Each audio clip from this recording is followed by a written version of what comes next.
There was a quiet tap on my shoulder. At first I thought it was my wife, but then I remembered that it was late Monday night, and the tapping was coming from someone else. I rolled over. It was Verena Jefferson, the wife and co-owner of the antique store where I bought the furniture. She was smiling at me.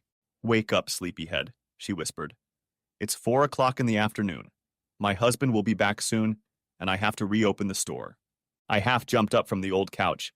"Verena, we... Not now, sweetie. Jump in the shower. You can't come home to mommy all steamed up, can you?" "Verena, listen." "No, not now. I need to go outside before my husband gets back. After you dry off and get dressed, just slip out the back door. I'll see you on Thursday. Don't forget." Without giving me a chance to respond, she closed the back door and slipped out into the street. Jesus, I thought. What have I gotten myself into? All I wanted was to surprise my wife with something for her birthday. Marcia, my wife, loves antiques, and Jefferson's store had exactly what I wanted. An antique chair set, actually a chair and 2 stools that looked to be hundreds of years old.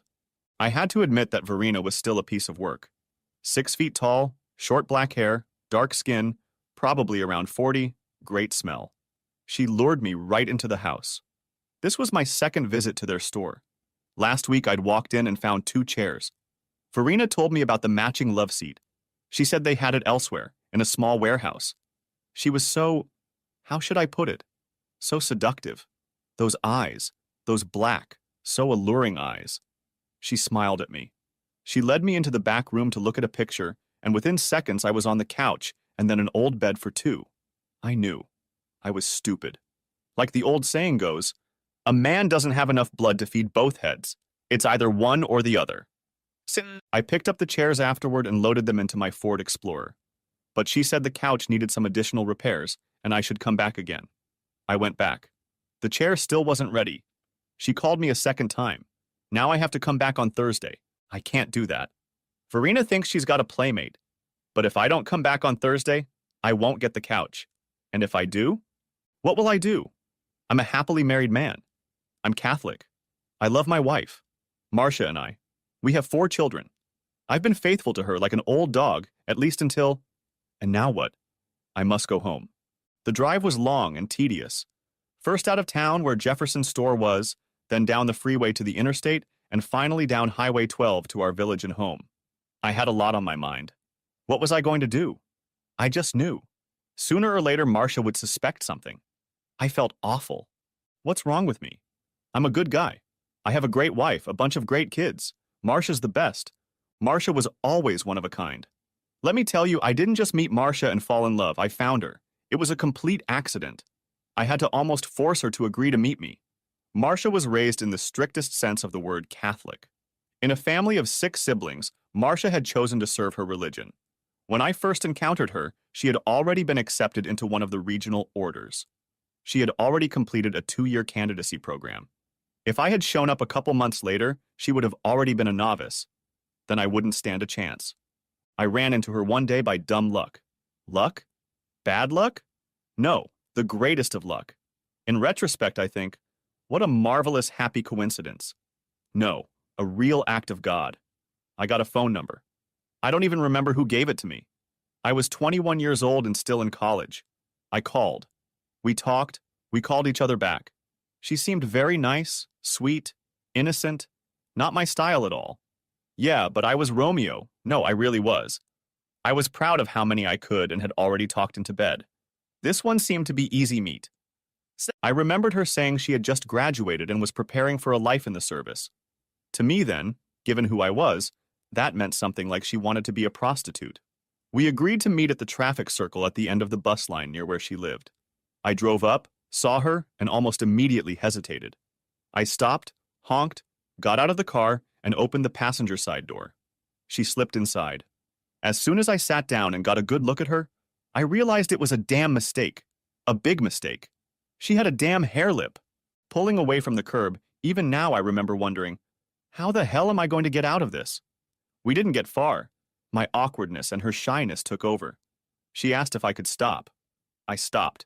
She jumped out of the car and started walking and then running, sort of sprinting like girls in long coats do. My first reaction was relief, but then something else came up. Regret. Remorse. Guilt. I jumped out of the car, nearly ripping the driver's door off of another motorist. I ran out onto the sidewalk and yelled, "Hey, wait up!" She was already running. I was faster. I caught up to her, grabbed her by the shoulders, turned her around very roughly, and in a voice that somehow got an octave higher yelled, "Hey, wait! What?" Damn, she was crying. I didn't know what to do, so I pulled her to me and hugged her. I still remember how I held her very skinny body against me. Damn, she's flat as a board. I remember her wriggling, but I held on. I put the palm of my right hand on the back of her head, and she became still, rigid. She was so small. It was our first contact, and after all, it had been over 15 years. Since then, it had been one of the craziest courtships imaginable. I couldn't explain it then. I can't explain it now. There was something or someone there that I needed, that I had to have. I longed, I pursued, I chased, I begged. Did she have parents? Oh, brother. Did she have parents? She had 4 older brothers, an older sister, grandparents, the whole extended family, and they all guarded her passionately. I couldn't have dreamed of anything like that. It took me months. It was a long, grueling campaign. But in the end, I led her down the aisle. That's a whole other story, and I don't want to think about it. Not now. My stomach twisted into a knot. I'd broken my most solemn vow. She'll find out. She'll guess. I know she'll realize it. She'll see it. I'm finished. God, what a fool I've been. I got home. I pulled into the garage and made sure no one looked under the tarp where I'd hidden the chairs. I warned Marcia not to look, but kids. Well, childish curiosity. I fiddled with the tarp for a while and then got up and went into the house. We have an attached garage connected to the main house through the laundry room, then a small foyer, and then the kitchen. I heard Marcia. She was humming softly. Sounded like something from ABBA. It smelled like something delicious. Spaghetti, maybe lasagna. The house was warm, homey, cozy, as it always was. The way a house should be, a real home. Marcia turned to me as I entered. She had a plate of homemade lasagna in her hands. She looked beautiful. Brown culottes, a white apron tied in the back with a bow, a beige button-up blouse, her hair in a ponytail, small hands, dainty little fingers, clear nail polish. Marcia rarely used makeup. She didn't need it. Long lashes framed lush green eyes, bright red hair framed a perfect heart-shaped face. Her lips tightened as she spoke, the last trace of cleavage almost imperceptible, at least to me. It's almost ready. The salad is on the table. Garlic bread is just coming. She set the tray of lasagna on the counter and lifted herself up on tiptoes for a kiss. I had to look away. Something smells good, I said. Just took a shower, she replied. I blushed. Could she have meant? No, she meant she'd taken a shower. I grinned. No, with food. She pulled back. You're a fool. I meant me. And remember, I taped our show last night. After dinner, we'll put the kids to bed, curl up and watch it. She pushed me aside. Don't be so weird. Get the garlic bread and bring it over. Like a hummingbird, she swept past me into the dining room. Just as I approached the oven, the cattle piled in. Jamie was the first to enter, a born leader, built like a horse. Second was 10-year-old Wilson, followed by 7-year-old Alan, a clone of his older brothers. Last was 5-year-old Meadow. All the boys looked like me, big, strong-built with brown hair. Meadow looked like her mom, petite, red-haired, freckled, and shy. As always, I squeezed past the boys and picked up my daughter. How's my baby girl today? She wrapped her arms around my neck. I love you, Daddy. Looking around, she added, Did you bring me anything? The boys rushed to the table. Wilson shouted, Come on, let's eat! Jamie yelled back at him, Mom, first! We all stood back and waited for Marcia, the queen of the kingdom, to take her seat. It was like this every night. The boys are rowdy and boisterous. Mito is quiet and, as they call her, soft and gentle. Everyone knew she was kind of my favorite, but no one cared. After all, I had my boys. They were there for me like their mom was there for me. Baseball league, soccer, lacrosse, fights with our dog. I was the dad. Oh, the dog. I almost forgot. We have a yellow Labrador named Brandy. Brandy technically belongs to Marcia, but I always take her to the vet, clean up the crap in the backyard, and walk her when she leaves the yard. Brandy is 7 years old. We would all sit around the table, listen to Mom say a prayer, and then get to work. Marcia's a great cook, the best. God, I adore her so much. I looked from her to my boys. How could someone so tiny create such big kids? I thought of Varen. What a woman. What was I? After eating dinner, we helped the kids with their homework. I helped Meadow with words, Mom helped the boys with math. We put the kids to bed.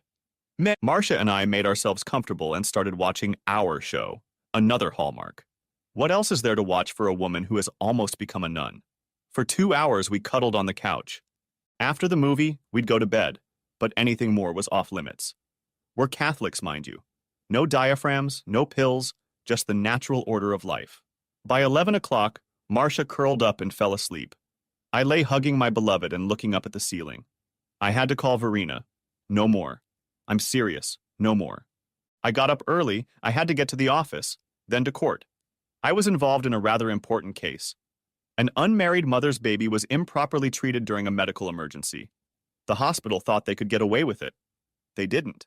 The case was a big one. Lots of money. I don't chase ambulance chasers, but the hospital was negligent. They got what they deserved. I knew the tune. The local radio thugs derided it as just another frivolous lawsuit. Besides, they all always had insurance. That poor dumb mom had nothing, until our law firm stepped in.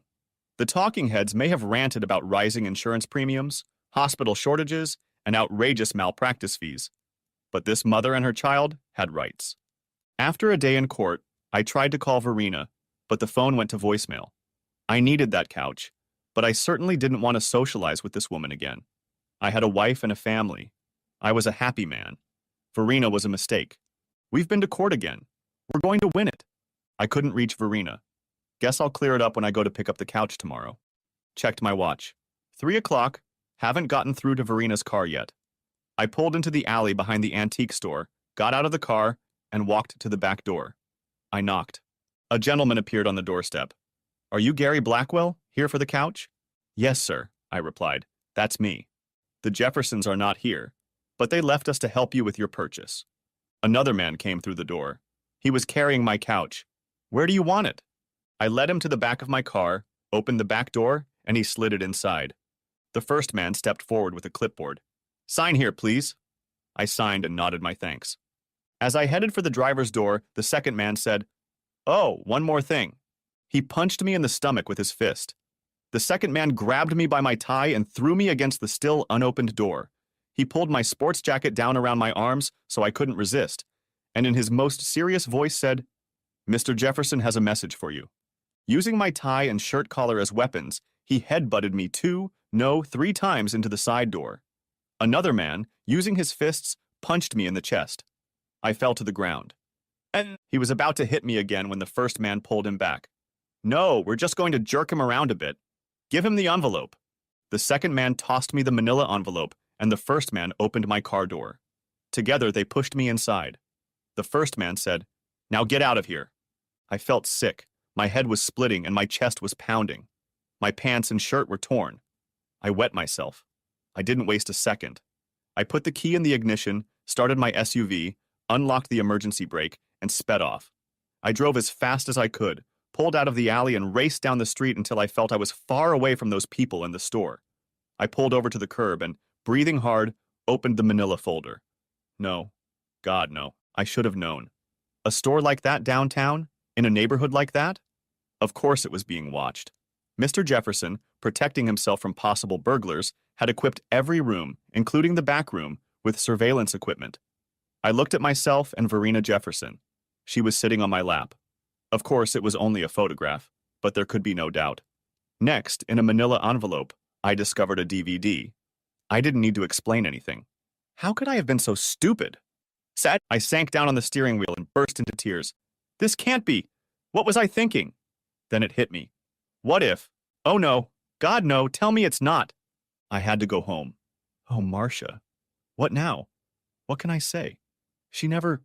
oh God, my kids, my wife, my family. I've ruined everything. Please, please, please. I drove as fast as I could. I needed a story. Okay, I stopped at 7-Eleven for coffee, and two guys tried to steal my car. I fought them off. This could work. I drove home, pulled right into the garage, got out, took a deep breath, it hurt, and entered through the laundry room as I always do. I could smell dinner, roast beef, One of my favorites, whatever. Look at me. What have I done? When I walked into the kitchen, Masha saw me. She rushed to me. Gary, what's wrong? Let me get your coat. She turned toward the dining room and called, Jamie, Wilson, get in here, now. Another second and my two older boys were by my side, helping me up the stairs. Alan stood at the portal and looked at me. Meadow, standing behind him, looked terrified. Marcia, standing directly behind the boys, asked, Who did this? I'll call the police. I muttered, A carjacking, no worries. Silently, my boys helped me to our bedroom. Marcia was in the bathroom, wetting and wringing out a few towels. She looked at Jamie. Downstairs. Turn off the oven. Have your brothers and sisters set up in the living room. Thank God there's Jamie, I thought. Marcia pulled a blanket over me. I'll get you cleaned up. Where does it hurt? It looks like you've been kicked. God, Gary, we need to get you to an ambulance. No, I'll be fine. I'll just get some rest. She looked down skeptically. Gary, oh Gary, because of the car? You could have been killed. She knelt down beside me, tears in her eyes. It was so stupid. Oh, sweetie, oh my darling. She pressed her hand to my cheek. She leaned down and kissed me. I felt like shit. The doorbell rang. I heard it. Marcia heard it too. Downstairs, one of the boys must have opened it, and a second later Jamie called upstairs. It was some man. He left a folder. He said it was for you, Mom. Marcia stayed by my side but called downstairs. Did you thank the man? Bring whatever is in there down here. I flinched, but not from the beating. Marcia wiped my forehead with her fingertips. Oh, honey, we need to get you to the hospital. Jamie walked in with a folder. He held it out to my mom. I knew what was in there. My mind kept screaming, Put it down! Don't open it! Marcia must have read my mind. She put the envelope on the nightstand. I breathed a sigh of relief. Unless. If she didn't open it, if she left it on the nightstand, maybe I could get it later. Marcia leaned over to me and gently pressed her thin hand against my cheek. She kissed me. Try to get comfortable while I take care of the kids. I'll take you to the hospital. And standing up, she turned to the envelope. A curious expression appeared on her face. This is addressed to me. She touched it lightly. It looks official. I felt like shouting, Stop! She picked up the envelope and headed for the door, opening it as she went. She turned to our son Jamie. Jamie, and stopped halfway through opening the envelope. She turned to me again, motionless as stone. The expression on her face. I knew. Marcia, My wife reached back and quietly closed the bedroom door. She slowly walked over to the bed and sat on its footboard. She nervously rubbed the envelope. She looked at me. No tears, no anger, just tears. With a face as gray as death, she whispered, Who is she? No one. She's the woman from whom I bought the chairs and sofa. She fell silent. She just looked from me to what I now realized was my death sentence. Despite the pain in my side, I made my way over to her. I enclosed her in my arms. It was a mistake. I made a mistake. Marcia didn't resist. She muttered, She's old. She looks old. Finally, she looked up at me. Gary, why? I tried to sound comforting. It didn't work. I don't know, it just happened. Marcia rested her head on my shoulder, then leaned back. Still looking at those horrible pictures, she whispered, We need to get you to the hospital. Avoiding eye contact, she stood up, turned to the door, opened it again, and called downstairs. Jamie, I'm taking Daddy to the hospital. Be a man and keep an eye on things while we're gone. She slid over to the bureau, closed the envelope in the top drawer, turned to me, and breathing deeply said, Please put something on. I'm taking you to the hospital. I was at a complete loss. This was Marcia in classic caregiver mode. Honey, please. She didn't look at me. She took a step toward the door. I'll be downstairs, and slipped through the door, leaving it ajar. I got dressed and followed her. The trip to the hospital passed in silence. By the time we were done, it was past midnight. I had one broken rib and a few minor bruises. Nothing major. When we got home, Jamie was still awake, but everyone else was in bed, not asleep, just lying in bed. In the living room, Marcia, stroking our boy's shaggy head, said, That's my man. I added, Good boy, now let's go with you. Before he left, he asked, Are you okay, Daddy? I replied, I'm fine. He looked at Mom. Are you? Go to bed, Jamie. We have school tomorrow. Marcia was a volunteer at St. Timothy's where our children went. We chose St. Timothy's because it was one of the few co-ed church parochial schools in our area. She played piano and helped with the preschoolers. She looked at me. You go to bed too. I'll get up later. I needed her to be with me. Marcia, she replied, just go to bed. She didn't get up. The next morning when I came downstairs, she was already in the kitchen, packing lunches, getting things ready for our kids, and frying me eggs. When I walked in, she handed me my coffee, set a plate of fried eggs on the table, and asked, "How's it going?" I took a sip of my coffee. "Good. I think we're going to win," and then asked, "Do you have any plans? Besides school, I mean." She leaned her back against the sink. "I think I'll stop by Mom and Dad's later." I tried to restrain myself, but inwardly shuddered. Marcia's father was a retired police officer, Captain Keith Fitzgerald. His two sons had followed him into the police force. Her mom was a classic Irish housewife. They loved all their children, but Marcia was always special. The last of their brood, a late baby born a little prematurely, with her special distinction. She was to be their gift to God. That was until she agreed to marry me. They were kind to us, especially to me. They loved our children as much as any other grandchildren, but Marcia's decision to marry was a disappointment to them. A small disappointment, but a disappointment nonetheless. And I knew deep down they resented me. Her father had never trusted me. Her brothers and mom had tolerated me politely. Only her sister. And now this? I whispered. "Honey, maybe?" "No," she said. "I have to see Mom and Dad." "Okay," I said. All morning in court, I was in a daze. My coworkers noticed it, but I had another problem. She'd talk to her parents, get some advice. God, I hoped. And still I needed to think about something. I got home a little after 6. I'd brought flowers. Marcia had another roast in the oven. You could see that she had been crying. The kids were upstairs, doing homework or playing, I hoped. Marcia tried to smile. "How did it go today?" I replied, "We caught them. They know it too. They'll fight for a while longer, but now it's more a question of how much and for how long." "Gary," she said. "Yes, honey? Would you mind if I slept downstairs for a few nights?" "Oh, Marcia." "No, I need to be alone. I mean, get away for a few nights. I have a lot on my mind." I replied, "No, I'll sleep downstairs. The bed will stay with you." She leaned to her left. I heard a faint whimper. "No, it's the bed. I mean, I need to sleep here." I nodded. "Okay, if you say so." She replied, "Yes." Dinner that night was somber. The kids realized something was wrong. Meadow's eyes looked big and juicy. The boys shifted their gaze from me to Mom and then back to me. Marcia spent that first night on the living room couch, and the next, and the next, and the next, and the next, and the next. Dinner time was getting worse and worse. I didn't know what to do, but I had to do something. I took a Saturday afternoon and drove to Marcia's parents' house.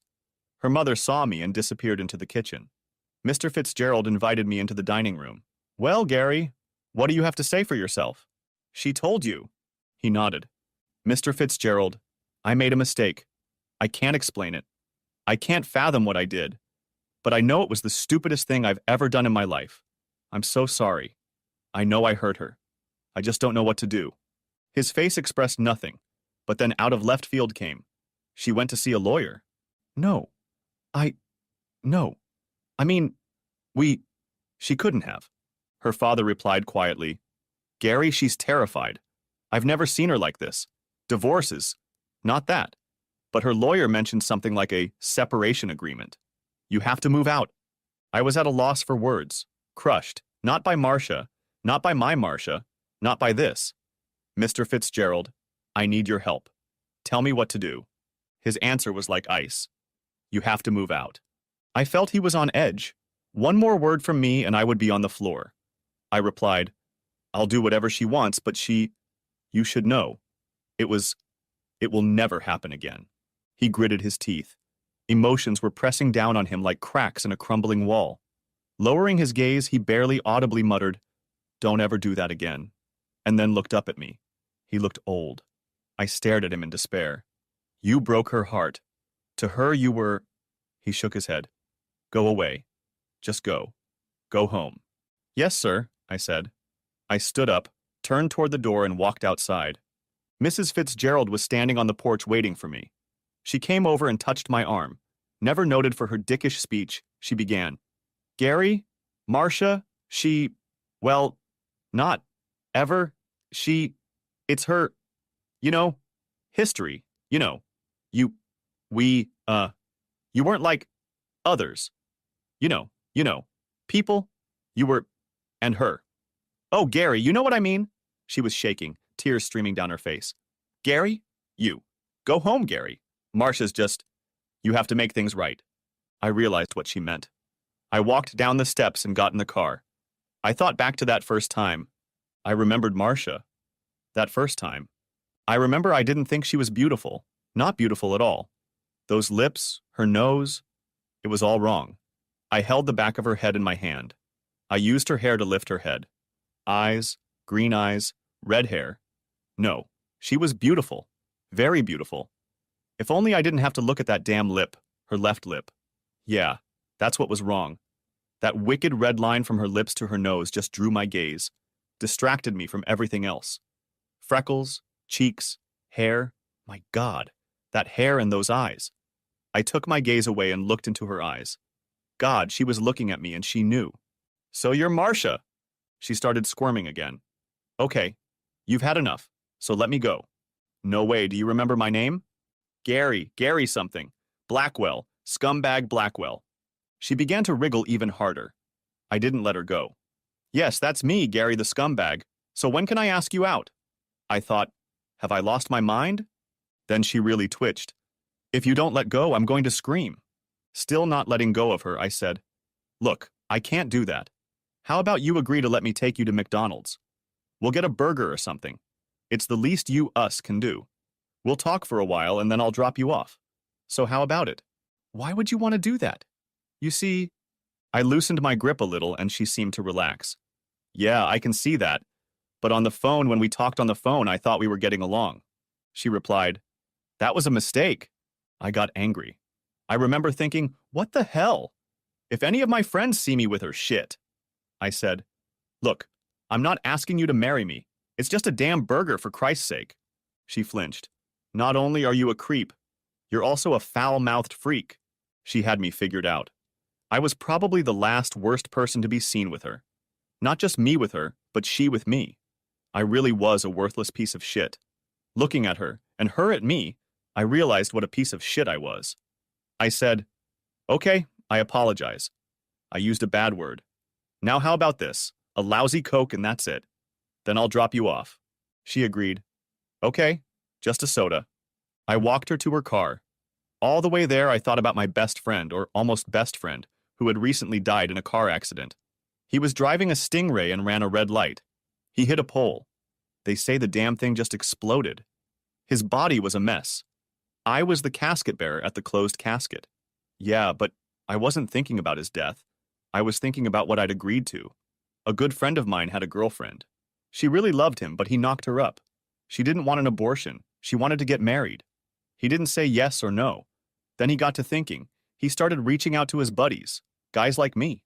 One by one, we agreed that if he told her no, and she pressed him on it, we'd all say we'd entertained her too.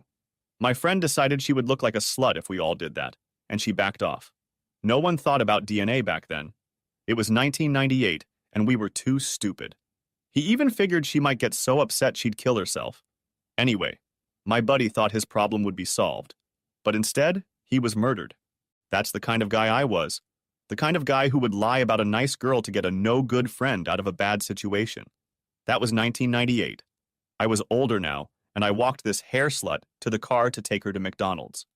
I said McDonald's, so we didn't have to get out of the car. There was no way I wanted to be seen with her. Heck, if this was 1998, I probably would have laughed at her and called her some stupid name, and then laughed even harder if she cried. Heck, I could have done that a couple months ago, but now? No, probably not. So we went to McDonald's. Later that afternoon, back to today. When I got home, Marcia was in the kitchen. I smelled something. Probably oysters. I walked in and immediately realized that she knew I was at her father's house. I sat down in the chair. I saw your father. I know. He called me. I didn't know you went to see a lawyer. Marcia sat for what seemed like 10 minutes, crying but controlling herself, and told me, I talked to Helen. They have a room if you want it. You want me to move out? Helen's house is close by. I can drop the kids off. You can come over when I'm not home. My stupid pride took over. No, I'd rather... Marcia interrupted. No, Helen's house is a good place. You'll be around if I or any of the kids need you. I might want to stop by and see you. It will be good for Helen, too. I understood.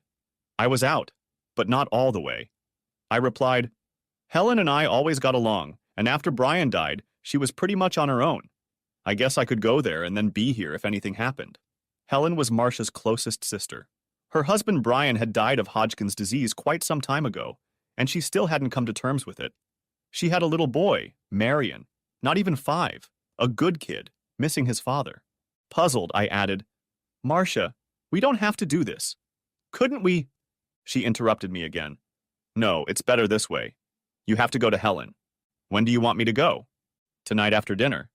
What about the kids? They already know. Jesus said to the children, What if I stay tonight and leave after Mass tomorrow? No, tonight. I needed help. I needed someone I could talk to. I needed advice. I replied, I guess so. Marcia stood up and turned to the pan standing over the oven. We're going to have one of your favorite dishes, fried oysters. That's exactly how I felt. Fried oysters? And even more so. How nice. Dinner was fun. No one said anything. After we ate, the kids disappeared. Marcia must have told them to hide somewhere after dinner. I cleaned the skillet while Marcia loaded the dishwasher. I had to say something. I ended up saying the same thing I'd said before. Marcia, this doesn't mean anything. I know. Honey, it didn't mean anything. I don't know how it happened. It was just like nothing. I can't explain it. You already told me. Honey, do I have to leave? Do I really have to leave? Yes. Marcia, please? Helen is a good place. I stood there. I couldn't cry. I didn't want to cry. I refused to cry. I started to cry. Marcia finished loading the dishwasher. It's time for you to pack your clothes. I've washed everything. Don't forget the toiletries. Helen knows you're coming over. Oh, and leave the house key on the table. The house key? Leave it on the table. You won't need it. Besides, you know where we've hidden the spare key. If there's an emergency, you'll have it handy. But my house key? My key? Just leave it. What choice did I have? She had me. She had the pictures. I didn't deny anything. She wanted me to leave. It made sense. The kids needed her more than they needed me. All I did was pay the bills and serve as a playmate. Anyway, she wasn't going to divorce me, at least not completely anyway. Just break up. We would live separately. I would be cut off from her, from my children, from my life. It couldn't be, but it was. After dinner, I left. Next chapter. The first few days were horrible. As I left, I thought, she said I could come to her house every night, but not come to dinner. I could either come before or after. I chose after. I thought maybe we could make it work, but it didn't. Marcia would just go to her room while I was there. Those nights were awful. Meadow cried when I came over and cried when I left. Jamie wouldn't talk to me. Wilson and Alan did the same thing he did. After the first few times, the boys just went upstairs with their mom, and Meadow and I were left alone. How many times can you watch Frozen? Helen was good to me. She was still lonely. Her little boy needed someone. She put me in the spare bedroom. Brian was a good provider. She had good life insurance, paid off her mortgage, better health care. With the part-time job she was getting, plus Social Security for Marion, Helen could make ends meet. With me coming in, she would have extra help around the house. I, fearing what Marcia might do, tried not to be too generous in giving money to Helen. But still, I helped. The days seemed to stretch on. Helen and I talked a little. In fact, we talked a lot. No, we really talked. She didn't ask a lot of questions, but she talked. She told me that Marcia was definitely going to get a divorce. Helen said that Marcia just can't get her head around what I did. Helen said she cries almost all the time. We talked about other things too. Marcia was the youngest of 6 children. Before Marcia, Helen was the baby. Marcia's unexpected birth combined with her disfigurement threw the Fitzgerald family into turmoil. Helen first told me that when her sister first arrived, she hated her. She was a baby, and then suddenly she was another baby. One evening, as Helen and I were shortening our time together, she told me what had happened. Helen decided that her parents felt guilty, first for having what they thought were too many children, and then for their last child being so ugly. Helen said she realized later. Her parents never wanted Marcia, and when she came along, she was so spoiled. I had seen the pictures before, but Helen showed them to me again. They were horrible, my poor Marcia. Helen went on about other things I never knew about. Although Mr. Fitzgerald was a policeman and they had terrific insurance, it never seemed to cover everything. They were doing pretty well with 5 kids, but then along came Marcia, the problem, and money. Apparently, Marcia had options for surgery, and there were several. The Fitzgeralds were offered some pretty stark choices. They could do this, and she'd be very good, or that, and she'd be not so good. The difference always came down to money. The Fitzgeralds had to make tough choices, and Marcia was just a kid, and a primmie besides. There were never any guarantees. And here I am. At work, the case involving the single mom and her toddler was going well. The other cases weren't causing much stress. I couldn't sleep. When and where would I be served? What will I be doing? Would she even do it? Or maybe she wouldn't. It was Marcia, for heaven's sake. She wouldn't like to hear that, to use the Lord's name in that way. So what am I doing? I talked to a friend of mine who dealt with such matters. He was not helpful. He said that no matter what, I would be judged. He warned me that if Marcia forced me to serve at work, it would be tantamount to the kiss of death. About this time, Helen came to me and said she wanted to talk to me. It was a tense conversation, and it darkened things for a few days. Helen caught me in her laundry room as I was fixing a clogged siphon. "Gary, can I ask you a question?" I immediately paused. "Sure, anything. Except for that time at the antique store. Have you ever done anything, you know?" "No, Helen, never. Never even thought about it." "Then why Gary?" I was suddenly very nervous. Was Helen asking me this because Marcia wanted to know? Of course she was asking. I stood up and put down the pipe wrench. For some reason I felt scared. What could I say? What if I said the wrong thing? I knew I had to be honest. If I lied or said something stupid, and Helen told Marcia she would understand. I replied, "I don't know why. I just don't. I suppose I could say I was tired or loaded with work or somehow angry about something, but none of those things were true. I was actually feeling pretty good, even chipper, at least a little bit. Was this woman some kind of siren? No, she was perfectly ordinary. On the street, I wouldn't have paid the slightest attention to her. I just remember thinking how Marcia would like the chairs. And then this woman was on top of me. It all happened. It all started so fast. Believe me, Helen, if I'd known, if I'd had the answer, I would have... Well, Helen shrugged. Okay. Then, after more thought, she added, "And thanks for fixing the S-trap," and left. Looking back, again, I think back to Marcia and me, our courtship, that first date. Marcia was pretty ordinary, too. Well, the lips, that ugly red line, and the nose not quite, well. Our first date wasn't really a date. We went to McDonald's that day. We talked for over an hour. Once I got over her thing, Marcia turned out to be really interesting.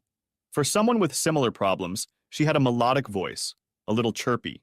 She reminded me of a hummingbird. She told me she was going to become a nun. I was Catholic and had socialized with nuns, but I never thought of them as real people. They were either unsociable or overly malleable and tacky, but that was probably about me. In a way, I could see Marcia becoming a nun. She'd never have to worry about dating and boyfriends and stuff. But that first day, I thought she shouldn't be a nun. Even then, as a troglodyte, I think I saw her as a mother. We talked, but instead of just dropping her off, I offered to drive her home. Wow, what a mistake that was. Mr. and Mrs. Fitzgerald had a schedule, and Marcia was running late. Silly me, I walked her to the door. She got to the door and her father opened it. Mr. Fitzgerald opened his door, smiled at Marcia, and looked at me. Looking at her, he said, "You're late. Who's that?" First day, first trip to the house, and I discovered that little Miss Marcia had a kinky streak.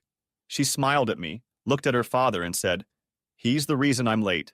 Damn, I thought, this man is going to hit me. But he didn't. He smiled at Marcia again, looked at me, said, "Thank you," and slammed the door in my face. Oh shit, I thought. But before I could turn around, the door opened again. It was Marcia. She reached out, took me by the shoulder, and started to pull me inside, saying, "This is Gary Blackwell. He took me to McDonald's." That's when I realized she had brothers, lots of brothers, as many as 4. All of them were bigger than me, and I wasn't some shrimp. Pulling me into the house, Marcia said, "This is my dad." I shook his hand. "This is Ryan." I shook his hand. "Robert." Another hand. "John." More hands. "John." More hands. And Stephen. The last handshake was the scariest. I realized I had been put on the spot. Then I met Helen. God, how perfect she was. I readily shook her hand. As her brothers looked me over from head to toe, her father waved me off. Nice to meet you, Gary. Come visit us again sometime. I fought back. I will. I will. I was going to ask Marcia out, but had I made a mistake? Dad looked angrier than ever. The fraternity was ready to lash out at him, but Marcia was glowing. Hair, lip, and all, she bestowed one hell of a smile on me. Call me later. To annoy Daddy and the boys, I smiled back. Later tonight? She smiled again. At the usual time. As the door was about to close, I heard her, "Old man. What's the usual time?" I remember skipping. I actually skipped back down their driveway to my car. Was I being stupid? Stop it! Helen spoke again. This time we were in her backyard, and I was sharpening her lawnmower. How many times have you... well? Wow, I thought to myself. I replied, Twice. I've made 2 visits. Here's the bad part. The first time I was really scared, and the second time I thought I could do it. Helen's look was annihilating. She looked just like Marcia had the night the pictures were taken. Helen, help me. I don't know what to do. I love her so much. I just want to... She's in a lot of pain, Gary. It's like it changed everything. She lowered her gaze to the mower. You don't have to do this. See, I returned the folder to my hand and held it for a second. Helen, you have to help me. She looked at the grass. Marcia is my sister, my little sister. Then looked at me. Her expression changed. You really messed up, Gary. You don't know what you did. You just don't know. She turned and walked away. I was served with a subpoena, and it was at work. I was supposed to bring my lawyer and meet with the arbitrator at the end of the month. Hell, I didn't even have a lawyer yet. I tried calling Marcia, but she didn't answer. Jamie answered. He told me that her lawyer told her to tell me to call him. I called Marcia's representative. He was no help at all. He said I should have known. I called my coworker who had warned me, and he found someone. Arbitration. May? We arrived at her lawyer's office around 10 in the morning. I hadn't slept at all. Tired, too much coffee, bags under my eyes. The usual signs of fatigue. It had been a long time. I'd only taken 3 suits when I moved, and they were already pretty worn out. I started doubling and then tripling the number of shirts to clean, taking only 4 ties. Socks and underwear? Well, Marcia took care of all that. I couldn't ask Helen, and she didn't volunteer. I know I need a haircut. I've started growing a beard. I quit drinking when I got married. Total abstinence. But lately I've started again, and I've still lost almost 10 pounds. Nothing fits. No one at work said anything, but ever since they found out I moved, everyone started avoiding me. They all met my wife. I became the pariah of the office. And then we met. My lawyer and I arrived at their office on time, but they still made us wait in the conference room for about 30 minutes. They couldn't have been that stupid. I was a lawyer. Then Marcia and her counselor walked in. I almost shit my pants. My stomach was churning and my nerves were going off the charts. I assumed Marcia would look as tired and miserable as I did, but she looked good. No, she looked amazing. She was wearing a lime green, tight-fitting mini dress to match her eyes, a cotton jacket to match, brown shoes with 2-inch heels. Her hair was styled in a long style, slightly parted to the side, no bangs, but slicked back carelessly on her forehead. She'd lost a little weight, had a little makeup on, eyeshadow, pale lipstick. Her ears were pierced, and she wore a jade, something like a crescent moon. What a metamorphosis. I ayed. She looked like Emma Stone, no better than Emma Stone. The lawyer gave me the usual admonition about talking, but it didn't matter. I had to say something. My God, Marcia, you look beautiful. She blushed but said nothing. Her lawyer, an older, very respectable man I'd heard of, a real barracuda in such matters, smiled at me. We had an arbitrator with us, a woman who came with my wife and her lawyer. Not a good sign. The arbitrator smiled at me and my attorney. This is an informal meeting. We are here to discuss Mrs. Blackwell's desire to enter into a formal separation agreement. Are we all in agreement on this? My attorney nodded in agreement. Yes. I interrupted. It was stupid, I know. Marcia, can't we just go somewhere and talk? The arbitrator interrupted me. That's what we're here for. She turned to my wife and her attorney. Would you like to start? My wife's attorney began. Mrs. Blackwell is seeking this separation agreement because she feels uncomfortable around her husband after his infidelity, but she doesn't know if she's ready to think about divorce yet. I died inside. Divorce, he said it. He noticed it, but continued. Mr. Blackwell has caused my client severe distress and pain and terrible mental anguish. He violated their prenuptial agreement, caused Mrs. Blackwell incredible grief, and shirked his parental responsibilities. My lawyer smiled and nodded, but then I interjected into the conversation. No, wait, I didn't. My wife's attorney interrupted me. You had sex outside of marriage? Yes, but you moved out of the house. But she asked. The arbitrator shifted his gaze from me to my attorney, to my wife, and to her attorney. Is that correct? My lawyer confirmed it with a nod. I said, yes, but the arbitrator waved me off and turned to my wife's attorney. Are you requesting an indefinite separation? At least 6 months, he said. I coughed. 6 months. Marcia started to say something, but the lawyer put his hand over hers. He added, probably longer than that. My client has to decide what she wants to do. I am a lawyer. I had a lawyer with me. I knew the rules, but it didn't matter. I jumped up from my chair. No, Marcia, come on. I shifted from foot to foot like I needed to pee. I didn't know what to do with my hands. I stretched my arms across the table. Marcia. She backed away. My Marcia backed away from me. And the arbitrator tapped her fingernails on the tabletop. Mr. Blackwell, please sit down. My lawyer tugged on my coat sleeve. Gary. I looked across the table at my wife and her attorney. Honey. Marcia, looking away, finally spoke up. Sit down, Gary. I sat down. Marcia's attorney continued again. We are willing to continue to allow reasonable visitation with the children, and we are open to counseling. We were thinking about 5 sessions. I knew what this was about. I knew it before. My attorney had discussed it with me. 5 sessions was the minimum. 5 sessions usually meant it was settled, and we were nearing the finals. My lawyer smiled. Again. We thought 10. Her lawyer smiled back. 5. Then the arbitrator smiled as well. Based on my notes, 5 sessions is about right. If things change, we can add more at some point. Her notes, I thought. This wasn't arbitration. It was a lynching. I looked pleadingly at my lawyer. He ignored me and said, okay, 5. And that was the end of it. We agreed to the standard visitation procedure. 1 night a week and alternating days of the week. I continued to bear all expenses. The issue of alimony was not formally discussed. It was assumed that I would fulfill my responsibilities. Marcia was given an additional expense account over and above what she normally received. When I asked about this, her attorney mentioned something about social expenses, babysitters, clothes, cosmetics, and gasoline. When I asked if that meant Marcia would be going on dates, her lawyer said Marcia might need to stretch her legs from time to time. Stretch her legs? Is she walking away from me? I said, I'd like to start this counseling as soon as possible. When can we start? Marcia looked at me, but looked away after my remark. Looking at her attorney, she said quietly, I'd like to wait. Our arbitrator looked concerned. We usually like to move forward fairly quickly, but if you'd like to... My wife interjected. I need time to think about it first. Maybe in a few weeks? A few weeks, I muttered. My God, Marcia. It's been a long time since I've been home. It seems like forever. I want to come home. The arbitrator turned to my lawyer, then to me.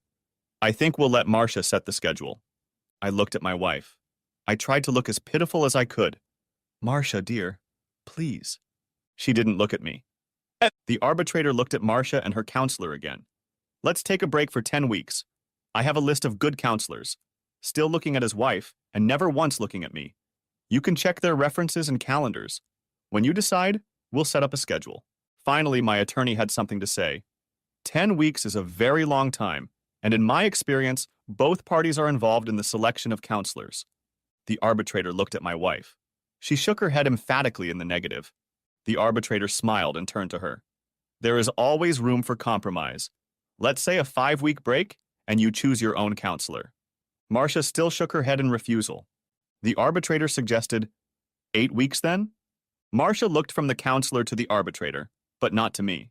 She nodded affirmatively. The arbitrator leaned back in his chair. That settles the matter. An 8-week reprieve while Marcia researches and selects counsel. Marcia tapped her polished fingernails on the table. She almost never did this, but it always indicated excitement. No, I will begin interviewing counselors after the 8-week respite. I burst into tears, but before I could make another sound, my counselor said, "That sounds fair, and of course the cost of arranging the consultations will be covered by Mr. Blackwell through my office." With those words, the arbitrator left her seat. Well, I think that went well. My wife and her attorney stood up. They each shook hands with the arbitrator. Marcia's attorney then shook my attorney's hand. "We'll be in touch." My attorney turned and smiled and replied, "Take your time." In a hurry, I thought. No hurry? I wanted to go home. I wanted my life back. What's going on? Marcia and her counselor went out a side door. As they stepped back, I asked, "Marcia, can't we—" My counselor took my hand. "Not now, Gary. Let nature take its course. You'll see. It always works out in the end." We walked out of the office. My lawyer went to his Escalade. I got into my Camaro. Funny thing about cars. Before Meadow, we had a Malibu and a BMW, but Meadow meant another place, so we bought an Expedition. It didn't last long. Marcia was short and she wasn't comfortable driving it, so we bought an Explorer. But even in it, Marcia wanted something different, sporty, so we bought her a Camaro. The boys, too independent to drive with their mom, rode the bus. But when I was gone, I got a call from her dad that Marcia needed an Explorer so she could take the boys to sports. I wondered how that was going to work out. My first new evening visit came. Marcia didn't even look at me. She went upstairs. All 5 of us sat down at the dining room table. I tried to strike up a conversation with the boys about school, then sports, lastly video games. Nothing. Meadow was the only one. She and I talked about her writing practice and dance lessons. After about an hour, Jamie signaled his brothers and announced, "Dad, we have homework." And that was the end of it. They went upstairs. I hung out with Meadow a little longer, but it was no use. My first official weekend didn't go much better. I arrived at my house on Saturday at 10 a.m. Everything was ready, and we hit the road. I tried to fit as much as I could into my allotted time. We had lunch at McDonald's, then went to a movie. Late in the afternoon, we went back to Helen's house, had dinner, watched TV, and sent them to bed. The next morning, Jamie told me they needed to go home and get ready for Mass. I said I would drive them, but Jamie refused.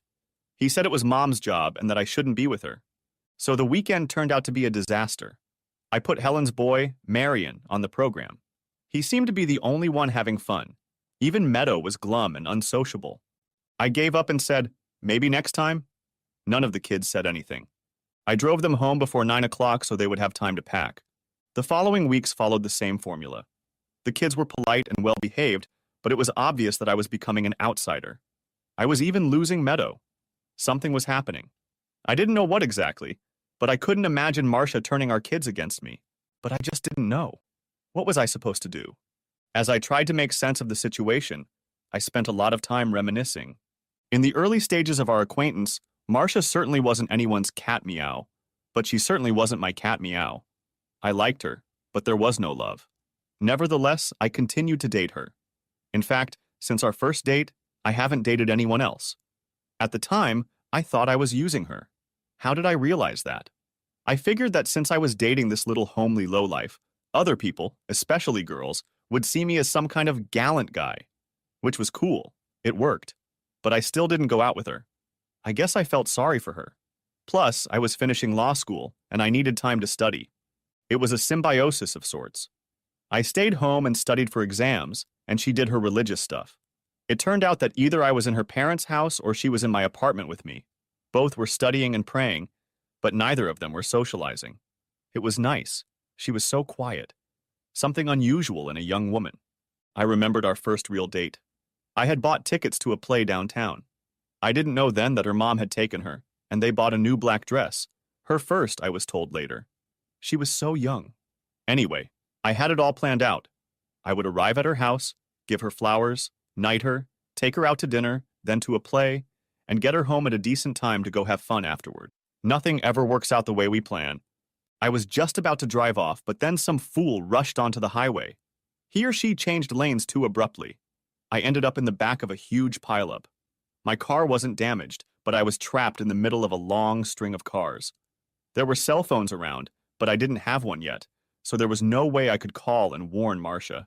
I didn't get to her house until an hour after the appointed time, and it was Marcia's first real date of her life. I found out about it many years later. Anyway, I got to her house, and although she was there, she stayed upstairs. 4 brothers and my father looked at me, ready to pounce with fists. I explained what had happened. Thank goodness there is television, and the pileup was on the news. Her mom called upstairs to come down, but Marcia said she wasn't feeling well. Of course, that was total bullshit. I was in their living room in a suit and carrying an armful of cheap flowers. I grinned at Mrs. Fitzgerald. I'm tired. How about a cup of coffee? She hurried into the kitchen, and I proceeded to the dining room table where the 5 Fitzgerald men were seated. And there we sat for nearly an hour. I had no intention of leaving. Marcia was dressed in an old blouse and corduroy pants that looked like they had belonged to one of her brothers years before Marcia eventually came downstairs. Her eyes, even an hour later, were still a little puffy and red. I knew she had been crying. Imagine, a first real date. She must have thought I was going to kick her out. I found out later that's exactly what she thought. I stood up. Well, come on, let's go. She was surprised. It's too late. We can't go out now. I handed her flowers, carnations, forget roses, a first date, and with a whore? I told her, we missed the play, but Sleepy Hollow is on at the mall. We'll watch the movie, and then we'll stop for pizza. So we did. Later, I didn't regret missing the play. I bought tickets for The Phantom of the Opera. I was very young and not very bright. We were in the lead at work on a hospital case, and the rest of the workload was pretty light, even too light. One afternoon, Delbert Clausen, the senior partner, summoned me to his office. Gary, he began, once we get this hospital case sorted out, we want you to take a vacation. I wondered, why? Aren't things going well? He replied, you're doing well, better than ever, but we think you need a vacation. Go on a trip, buy some new clothes, get a tan. We know you're having a hard time with your workload and household chores, but we need you to be on top of things. That bad, huh? He smiled. Yeah, plus we've got a couple big ones on the horizon, and we're going to need you. So I decided to take a little vacation. But before I left, I decided that I would try my best to win back my wife's favor, or at least find out what was going on with my kids, especially the boys. But nothing was working. I tried to get them to go to the movies with me, but nothing worked. Even Meadow wasn't interested. Something was going on. I decided to wait a few days. I kept trying. I called and called, but got rejected every time. Back at work, once my part of the hospital case was closed, I took 3 weeks. For 2, I planned to go to the Bahamas and return for the 3rd. Jamie's birthday was approaching. I wish I hadn't done that, but then again, the Bahamas was nice, but not for me. There were bikini girls and booze and organized parties, but my thoughts were elsewhere. I just couldn't get Marcia out of my head. I kept remembering something from our past. I thought back to the time when I think I started to realize that Marcia was more than just a hedgehog I was dragging around with me. I dated her for a few weeks without much thought. Hell, I could take her to the movies, buy her a bag of popcorn, hug her, feel good about myself like I was doing something for some underprivileged person, like a charity, and still then go out with the guys, pick up a stray and party. Yeah, I've started. Shitty? I guess so, but she didn't know. And even if she did, so what? I've been practically incognito on all our dates. I think she guessed it. She was always very excited on our first dates. She was going to go out and be with a real stud, a good-looking guy. But after a while, I realized that she realized that we weren't going anywhere, that it was all a sham. I don't remember if it was her or me, but I decided to do a little more, to take the next step. We went bowling. Honestly, she had gone bowling before, but only with her girlfriends, and that was after lunch. Real fun was a different story. She had girlfriends, sure, but they weren't real friends. People could be cruel. They girls did all sorts of things. They went to the beach, they had sleepovers, they had parties. Helen told me about it. Marcia's friends were always nice to her, but when it came to boys or any kind of social planning, she was on the sidelines. This meant that going to the beach, the pool, a party, or worst of all, a sleepover, never included her. Helen told me that once Marcia even tried to organize her own party, but all of her friends, one by one, found a reason to be absent. Did I hear that and think I was a freak? I think bowling was Helen's idea. I stopped by to pick up Marcia at the usual time and she asked, "What's the movie tonight?" I replied gruffly, "No movie today. We're going bowling." My God, who would have thought I had proposed to her? She excitedly said, "Bowling! Gee, I don't have any shoes." I replied demurely, "We'll rent them." And off we went. I realized later that we did. It was bowling that got me hooked. Marcia had never met any of my friends, and I figured bowling could be completed with a cheap burger and Coke and meeting some of my friends at the counter. We played a couple games of bowling. I was a gentleman and let her win, but also made sure she knew. We finished our games and I took her to the food stand. A few of my friends had seen us, but none of them had ever seen Marcia before. I was leading her behind me, or was it Marcia who kept behind me? Either way, she was walking behind me, as were a few of the guys. It was bound to happen. I'd even thought about it a couple times myself. Some jerk behind us made a cracking noise, as usual, put a bag over her head. I turned around and saw that Marcia had heard it. It was like looking at a puppy that someone had just kicked. I may have gone to law school and had what they call social graces, but hearing that set me back about 6 years. To be honest, I've never been in a fight, not once, not even once. I took a few boxing lessons when I was at university, as part of my health credits, but that was it. And yet there I was. There they were, and there stood Marcia.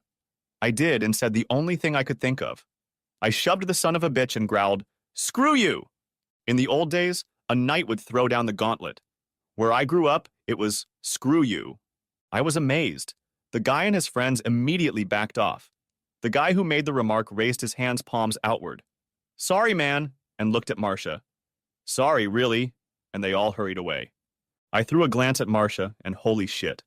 I got the look. That night, that moment, I stopped being Gary Blackwell. I became Sir Galahad. She had that look in her eye like I'd just slain some dragon. And with that look, she in that moment ceased to be the homely little ragbun I pitied. I didn't know that for sure yet. No, I hadn't gotten to that point yet, but she was just a fart and a whistle away from being the one. After that, things started to change. And what am I doing now? Hell, I gave up everything for a piece of tail that I would never wipe my ass on in normal life. I got back just in time for Jamie's birthday. I found out they were having it at the Fitzgerald. No surprise, I was okay with that, at least at first. Then I found out that Marcia had a boyfriend, so Helen said. You know, the guy she's been seeing? He'd be at the party too. So that's what happened. I got to the party a little before lunchtime. I bought Jamie a set of books. He was interested in the Civil War, so I got him Shelby Foote's 3-volume military history. I wrapped them up so they were a complete surprise. Of course, it took a lot of reading, but everyone knows books are books. Jamie mentioned one of these drones once, but I brushed it off. I told him that if he wanted another toy, he could save up and buy one for himself, so I said so. Parking on the street, I walked up to the front door. In the old days, I would have walked right in, but since we had a problem, my problem, I didn't have the same old privileges. Standing at the front door, I heard a lot of yelling and screaming inside and realized it was my kids and a few of Jamie's friends. I knocked, then knocked again. On my second knock, Alan came in. He opened the door. "Daddy." Then, almost as an afterthought, he stepped back and repeated even more quietly, "Daddy." "Hi," I said. "Did you miss me?" He stepped back. "Mom's in the dining room." I reached down to pick him up, but he ducked away from me. "I'm sorry, Dad." "Mom," and Grandpa. I felt something at my back. Was it a knife? I said, "Oh, I see, of course. You said in the dining room." "Right." He blushed and threw himself into my arms. "Daddy." I hugged him as tightly as I could without hurting him. I didn't have to guess what was going on anymore. I let go of him and headed for the dining room, but was stopped. Another man was there, and his hand was resting on Marcia's thigh. A little too possessively, it seemed to me. Marcia's father glowered. I started to puff away, thinking, well, she sure doesn't waste any time. By then, the noise had stopped and everyone was looking in my direction. I reached back and grabbed Jamie's gift and launched myself into the crowd. There were my boys, Meadow, my wife, Helen and her boy, my mother and father-in-law, my wife's 2 unmarried brothers-in-law, and this new man, all staring at me. "Hi," I called out. "Just got back from the Bahamas." Meadow shrieked, "Daddy!" She jumped up and rushed into my arms. I scooped her up into my arms. "How is my little angel?" She grabbed me into her usual smothering embrace. "Missed you, Daddy," and kissed my cheek. Then, as if shaken by some electronic monitor, she leaned back. Was there some clue, and I had missed it? She whispered, "You better get me down." There was intense panic in her eyes. I lowered her to the ground, thinking, "What the—" Man! Marcia held out her hand like she was the Queen of Egypt. "Oh, hi, Gary. We didn't think you were coming. I replied, What? Jamie is our son. It's his birthday. I put extra emphasis on the word our. Marcia stepped back as if I had slapped her in the face. She leaned toward the man I assumed was her new man. Gary, this is Cullen Willoughby. I looked him over. I was only 6 feet and 200 pounds of weight.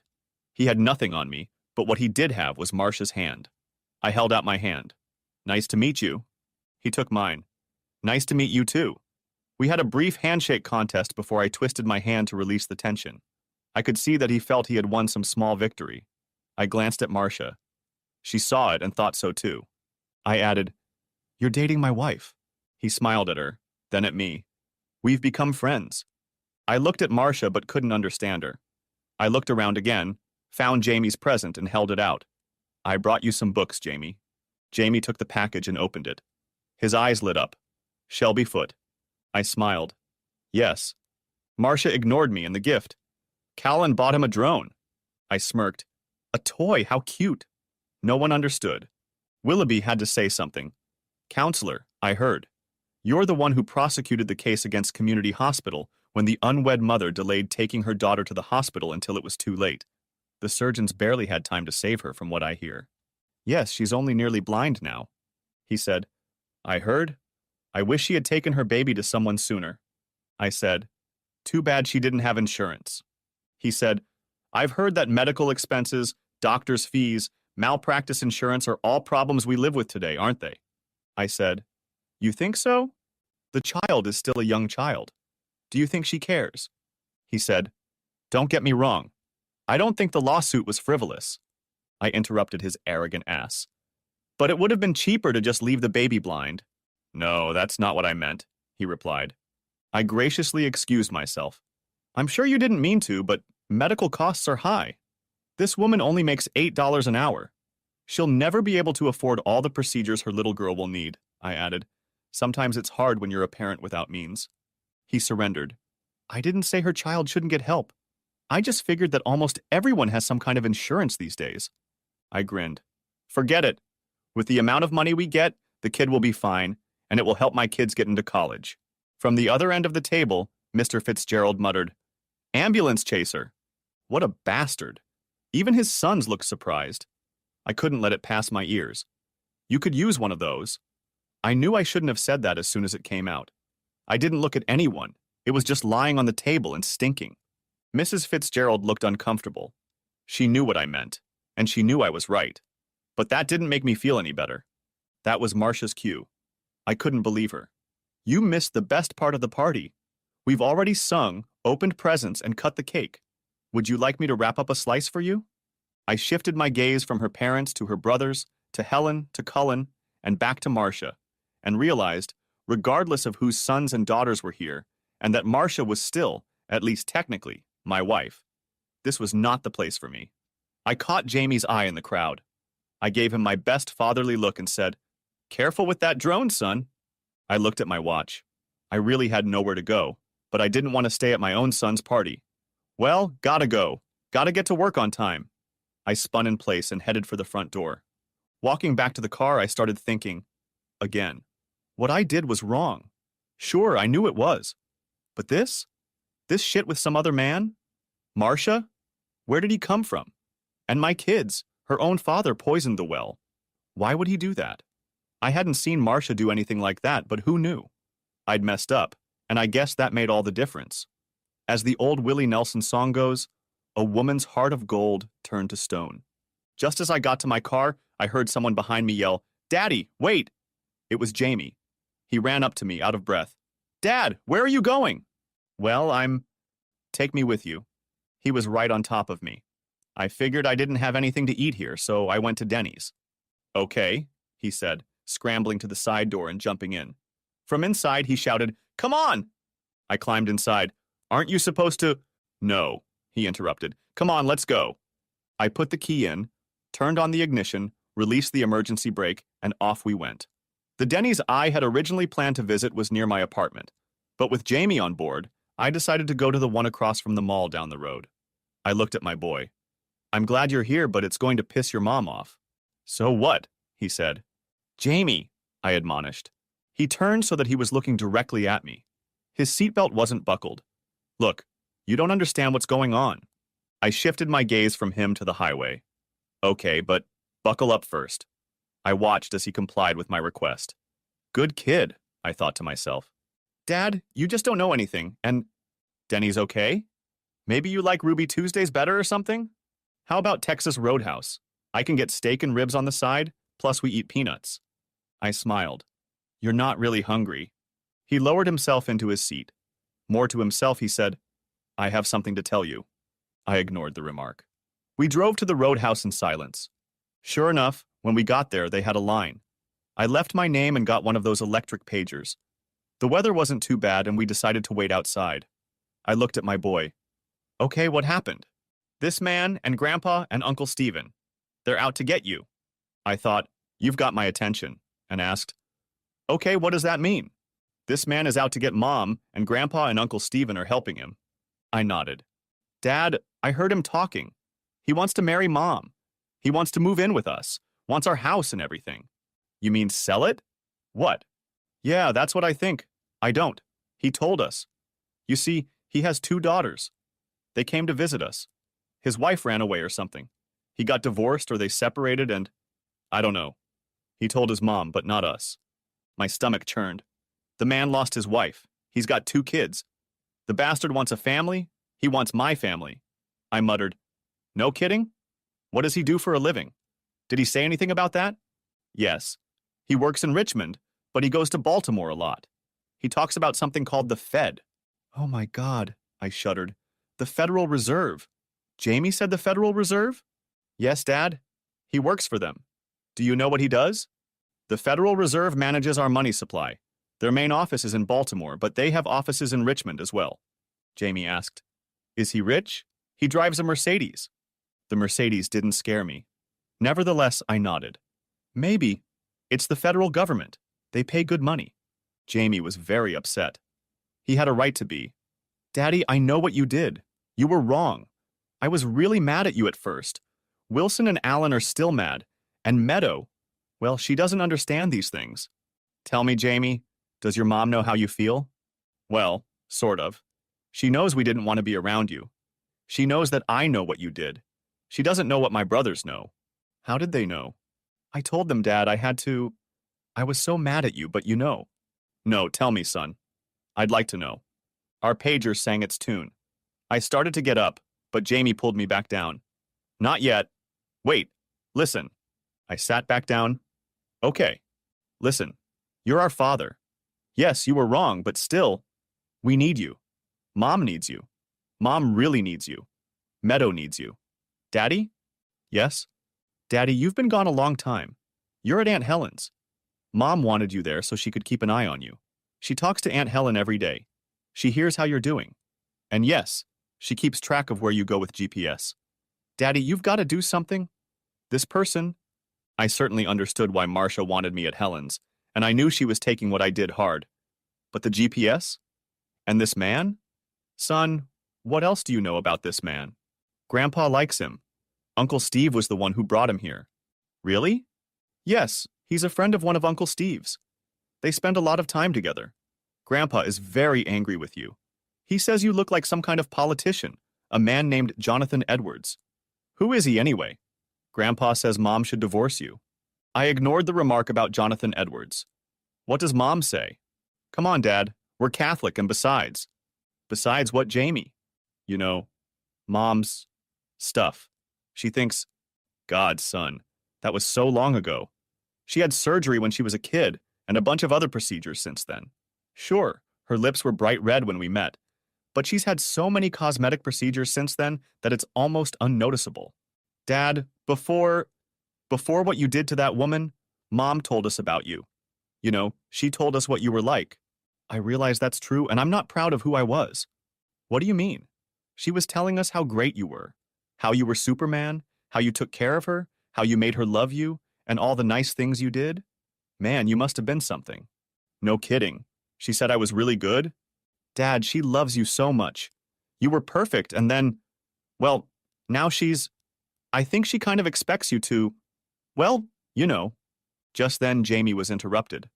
Mr. Willoughby had somehow found us. Damn it, GPS. He headed over to where we were sitting. Jamie, your mom is worried about you.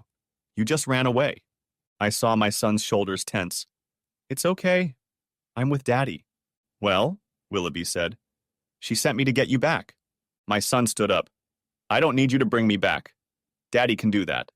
I looked Willoughby over from head to toe. Yeah, I thought. He likes nothing better than to report on me causing trouble. I turned to Jamie. You better let him take you back. Dad? No. Just go already. I'm glad we talked. I leaned forward slightly. Keep what we said under your hat. I winked. It'll be okay. Mr. Willoughby reached out to take my son's hand. He yanked his hand away. I'll go, but don't touch me. Willoughby looked at me. He muttered under his breath. Don't make her get a restraining order. I raised my hands, palms facing Willoughby. We're fine. And turned to Jamie. I got this, kid. Just stay calm, okay? Jamie threw Willoughby a leering look, then looked at me. Sure thing, Dad. As he walked away, Jamie asked me, Daddy, who's Bonnie Tyler? I waved after them as they drove away. So what? I pondered. Where did that come from? What did Marcia say to Jamie? What does Bonnie Tyler have to do with this? And how did Marcia know about her? What was I supposed to say? Damn, that was hard. Damn it. I mean, damn it. Double damn. Where did Bonnie Tyler come from? Hell, she was what I laughingly called a throwback, a fish too small to hold.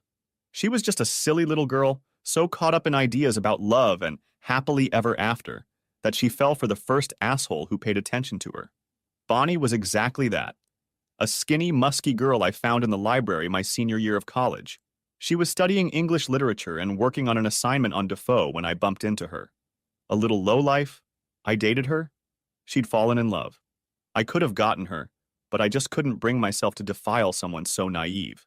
Come to think of it, except for the lips, she looked a lot like Marcia. I remember letting her off easy. I actually had a nerd friend.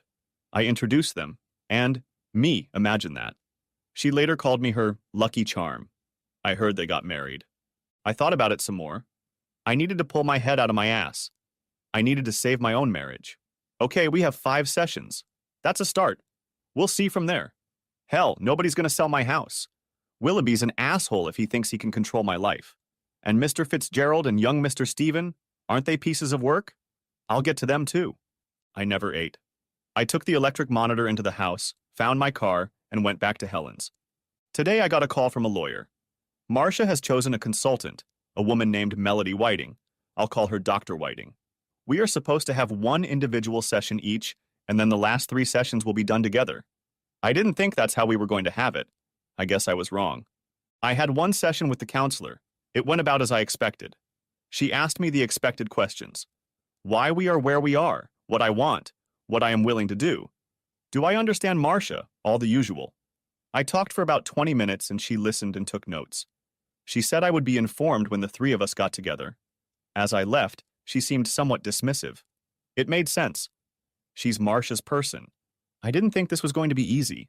We had our first session together today. It didn't go very smoothly. Marcia wasn't ready to talk, so it was mostly me. She kept saying she had a headache and just wanted to go home. Said she was feeling nauseous. Oh my God. How long has it been? I did everything I could. What could I have done? I can say, I'm sorry in 6 languages now. I've answered all the questions. I've tried to explain the unexplainable. Damn it. How many times do I have to explain that I can't explain how this happened? Dr. Whiting seemed bored with the whole thing. And definitely bored with me. Maybe he and Marcia had already thought it over and couldn't think of a suitable way to dump a burden on me. Marcia had decided something. Really, I think she's decided not to decide. At least not yet. I don't think she wants a divorce, but I don't think she wants me around. At least at the moment. It doesn't make much sense, but then it does. She's working up the courage to make some kind of final decision. I'm willing to work things out, but her? If she would only say something. I spoke to Helen last night. She said she thinks Marcia is thinking about divorce, but she said there's something else she can't tell me. Also, this Willoughby character seems to be gaining momentum. Marcia is stalling for time. Helen says that none of the kids like him, but that just makes Marcia more determined. Helen says her father likes Willoughby. She says she's never seen her father so sure of anything. That last one gave me an idea. Marcia's father is a cop. Two of his sons are cops, and the other two work in law enforcement in other capacities. I always knew he was digging into my past. He always knew about my spotty juvenile history and some of the things I was indirectly involved in college. Of course, juvenile cases are supposed to be closed, but we all know better. So, as a kid, I used to steal cars. Hell, I didn't even have a license back then. And high school. It was a place where guys went to hit on girls. College wasn't exactly smooth sailing for me either. I never broke any laws, but there were times when I was around. A few girls tried to accuse me. I could have been in the house, could have known what was going on, but I always managed to stay out of shit like that. Still, my name is on the rumor. There was an investigation and I was questioned. Yeah, he had a lot of good reasons to keep me away from his daughter. I guess 4 grandchildren, a big house, the fact that she'd never have to work didn't matter. I remembered her father, that bastard. When Marcia and I first started dating, Mr. Fitzgerald, after his initial resentment, had sort of backed off. I can see it now. When I took Marcia to places where it didn't matter, he backed off. But after bowling and when I started dragging her to places where we were seen together, he became not exactly hostile, but less friendly, more uncooperative, constantly putting up little roadblocks. I bet he noticed the change in me, and then in Marsh. Mr. Fitzgerald, he's Irish. I thought the Irish were supposed to be emotional and testy, quick to anger but just as quick to forgive. Mr. Fitzgerald was not like that with me. He was cold, no, not cold, but calculating and always wary. He's the same with his wife. She's like a slave to him. Come to think of it, no one was allowed to disagree with him. His opinion, his approach, has always been the one. God, Marcia was like a little puppy when I first started dating her. She was his favorite until I came along. That's when she started to get savvy. I stood up to him, and she was the only one to take my side. I remember it now. I was proud of her, and I could see she was proud of herself. My thoughts were insane. That bastard had treated Marcia like a cripple her whole life. She was supposed to be his gift to the church. And then I got in the way. Helen said Marcia thought I was promoting children, which I wish I was. Let me put it this way. The relationship with the children has not been good the last few visits. Wilson and Alan are acting surly. Meadow is starting to lose her temper. Jamie is just watching me. He's waiting for something. I think I should do something. I just wish I knew what. Jamie and I text a lot. He uses Meadow's cell phone. He says it's the only one Marcia doesn't check. Jamie expects me to do something.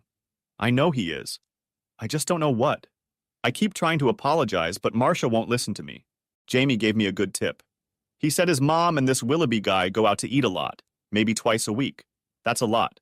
Sounds like a total squeeze. Jamie said his mom talked him into taking her alternately to either Grotto or Olive Garden. Grotto specializes in seafood, and of course there's Olive Garden, but it's a big deal. Those are the places we used to go. After thinking about it, I got Jamie on the phone, and it wasn't easy. We made a deal. Every time Marcia and Willoughby go somewhere, he has to text me and let me know where they are going. He firmly stated that he doesn't love the man and wants me to come home. We agree. What a great kid. Jamie replied that they were headed to the Grotto. I called and verified that they were indeed headed there, and that since there were no booths, Willoughby had made a reservation. I made a reservation as well. I drove ahead and pulled up to the establishment just in time for the intended couple. I watched as he helped her out of his car, a gray Mercedes, of course, and sat her down in it. I followed him. The restaurant was divided into several rooms. They were in the largest room. I was nearby in the smaller one. Unlucky, but lucky in the sense that I was sitting by the window and could watch the parking lot. Realizing that my original plan to disrupt their slumber by eating in front of them wasn't going to work, I came up with an alternative plan. I waited 10 minutes and called for the waitress. I pointed out where the suspicious couple was sitting and ordered a plate of stuffed mushroom caps and a plate of oysters in half shells covered with imperial crab from the appetizer menu to send to them. I chose these dishes because she and I always ordered them. I asked the waitress to tell them it was from an old friend who was dining nearby. I had no idea what effect my suggestion had, but less than 10 minutes after ordering, the waitress reappeared with 2 plates. She told me that the couple was grateful, but had decided to decline my gift. Not 5 minutes later, I watched from my table as Mr. Willoughby helped my wife back into the car. I was disappointed. I had hoped for more. I can't say what, just more. I grimly assumed they would move on to a more hospitable diner. I was still hungry, so I ate the appetizers, followed by the grilled salmon. Good news. As I sat dejectedly finishing the last of the fish, I got a text message. It was from Jamie. Mr. Willoughby had just dropped Marcia off. Mom, he said, was upset about something. I replied that I did. He replied, UGD. Not being a textual language expert, I guess that meant, you go dad. I knew I had one true ally. 2 nights later, Jamie alerted me that they were heading to Outback Steakhouse. Yep, new place. This time I got there first and took a seat at the entrance. Marcia spotted me as they walked in. She turned pale and they left. An hour later, I received a message from Jamie. He had been grounded and stripped of all phone privileges. I recognized the source of his message. He was using Alan's phone. Oh yeah. A new friend? Intercepting my wife and her villainous accomplice in restaurants was one thing, but I needed more. As I mentioned, Marcia was volunteering at St. Tim's School, where our children attended. She would arrive with Meadow and return when Meadow finished her day. It was time to apply even more pressure. I flooded St. Timothy's with a variety of gifts, some of which were for Marcia, but a few were for the school as well. We weren't rich by any standard, but some things I could afford. I ordered new laptops for the secretaries where Marcia kept her coat. It was only 4 computers, but she must have noticed that they arrived as gifts from me. Marcia wasn't short on attention either. She loved flowers, roses. Now my wife could be described as something ethereal, if that word can even be used as a noun. One day a week I made sure she received a dozen long-stemmed roses. On Monday she got yellow ones. The card said friendship. Tuesday came an orange one labeled passion. Wednesday the signature red ones with the phrase I love you. Thursday the pink ones with our children's names. And Friday the white ones with the Lincoln quote, love is eternal. I knew my Marcia. If she didn't already know, she checked the meaning of each color. Okay, I pleaded. What else was there to do? On Saturday, while Helen was mowing the lawn, a delivery man showed up with a large cardboard box, inside of which were 5 dozen roses, all crumpled and wrinkled. At least I tried. Jamie bought a discarded cell phone. We made an appointment to meet after school. When I got there, I found Wilson was there too. Jamie began. First, before we start, Meadow and Alan don't know anything, but we called Wilson Will, and I do. I replied. Okay, what do we know? Jamie added, Mr. Willoughby's wife lives in Richmond. She left him and moved in with another man. She left him and her daughters. I already knew this. I had hired a private agency. Jamie continued, I don't think it's about money or mom or anything else. I think Mr. Willoughby just wants a new family. He has daughters. We know them. Wilson interrupted. They're daddy piggies. They're both in middle school and think their shit doesn't stink. Don't call them pigs, son. Wilson looked at Jamie. See? That's daddy for you. Jamie grinned at his brother. He said you'd protect them, he continued. Mr. Willoughby comes over all the time now. Sometimes he brings his daughters. Sometimes he leaves them at home. They kind of make fun of Meadow so she doesn't like them. I started. They laugh. Not in front of Mom, Jamie added. Wilson said, they tease her about her room and stuff. You know, stuffed animals and clouds and stuff. I asked, Clouds, Marcia. Yeah, Jamie replied. Painted on the walls, I finished my sentence. Jamie continued, they play Scrabble, and he lets her win. I argued, she's always used. Wilson, yeah, Dad, but she really beat you. He's smarter than that. He knows a lot more words. Wilson, Mom says different things. I asked, like what? Wilson replied, he asks her about something and she talks about you. She tells him how you were never home before. You worked all the time. You never had time. I got angry. Damn it, that's not true. I came home every night. Sometimes I was late, but I always had a reason. Jamie said, Mom told him it was because you were out with... I blurted out, you know that's not true. Wilson smiled. We know, Dad. Jamie looked around. Oh, he nodded toward the parking lot. Mom. I turned and saw her crossing the parking lot. I looked at my boys. I guess the meeting is over. We were sitting in the bleachers. They both jumped up and ran. In unison, they yelled, see ya! I yelled back, yeah, soon!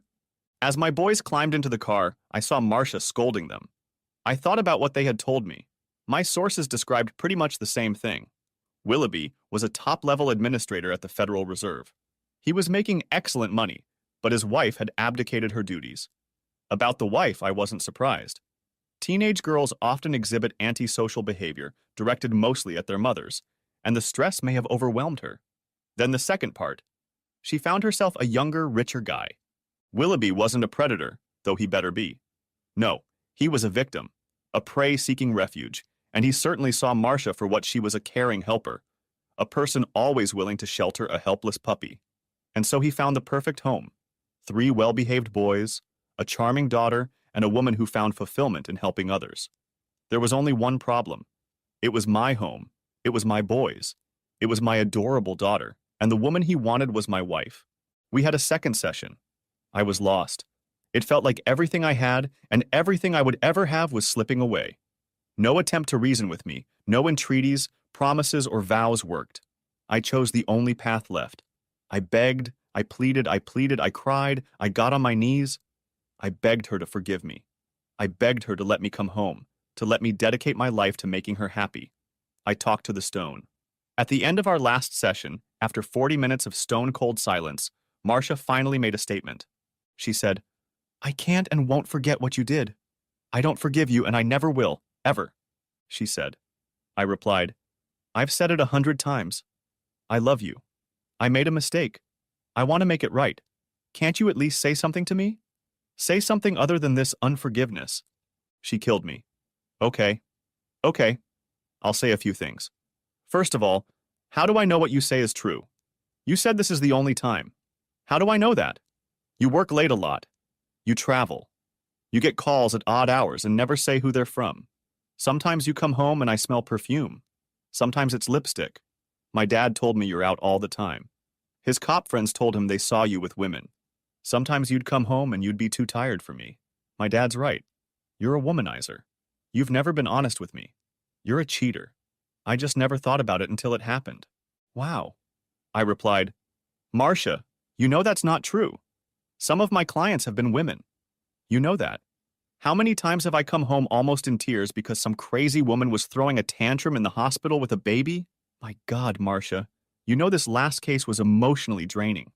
You even met the mom. You saw her hugging and kissing me, thanking me for taking on her daughter's case. That's not philanthropy. That's good lawyering." I got angry. You remember the old lady with the farm, don't you? Remember how the so-called businessman talked her into signing the deed to sell the property and how he lied? You remember how she stayed overnight at our house and was so upset. You have to remember how she clung to me and hugged me and how she sobbed on our shoulders. God, Marcia, we won that case. You have to remember that. She wasn't listening. I fired another shot. Remember the college girl who was almost swindled out of her trust fund by a dodgy relative. Remember I told you how we beat that bastard at his own game and got her money back. You remember? You remember how she offered herself to me and how you and I laughed at that offer? She growled. My father said you accepted her offer when it was over. Marcia. I couldn't believe her. Gary, she added, I don't know what to say. You told me that woman was nothing, that what you did meant nothing. Don't you understand? It meant everything. It was my whole life. It was all that mattered. She took a deep breath and continued. Gary, I love you. I have always loved you. I will love you until the day I die, but you have slept with at least one other woman. You have broken our solemn vows. You committed adultery. Once you cheat, you always cheat. Stumped, I said, Marcia, we can make this right. With the sound of a slap, her palms came down on the table. No, we can't. It's like the candy dish that broke that Easter. It shattered. We tried to glue it back on, but it didn't matter. It was broken. This one broke. She raised her left hand to show me the wedding rings. She then stood up, thanked Dr. Whiting, and walked off stage left. Dr. Whiting smiled at me. At least she said something, and that's something. I looked at her. I don't know what to do. I just don't know. And I didn't. The doctor surprised me. Mr. Blackstone, your wife loves you, but you're missing something. I've heard your story, how you met, the courtship, the problems. I know you feel like it's over, but don't you think it's time to stop apologizing and try something different? I asked. Like what? She looked at me like I was some kind of moron. You want her back. Try something that works. I was dumbfounded and said, Sure, but how do I do that? She smiled. You don't know? You're the knight, not me. We shook hands, and that was the end of it. One last session, one last chance. Was that really all there was? On the way home, I admit I almost cried. Okay, I was panting, but I was also thinking, what was I supposed to do? How could I get her back? What could work? What the hell could it be? I thought about things from our past.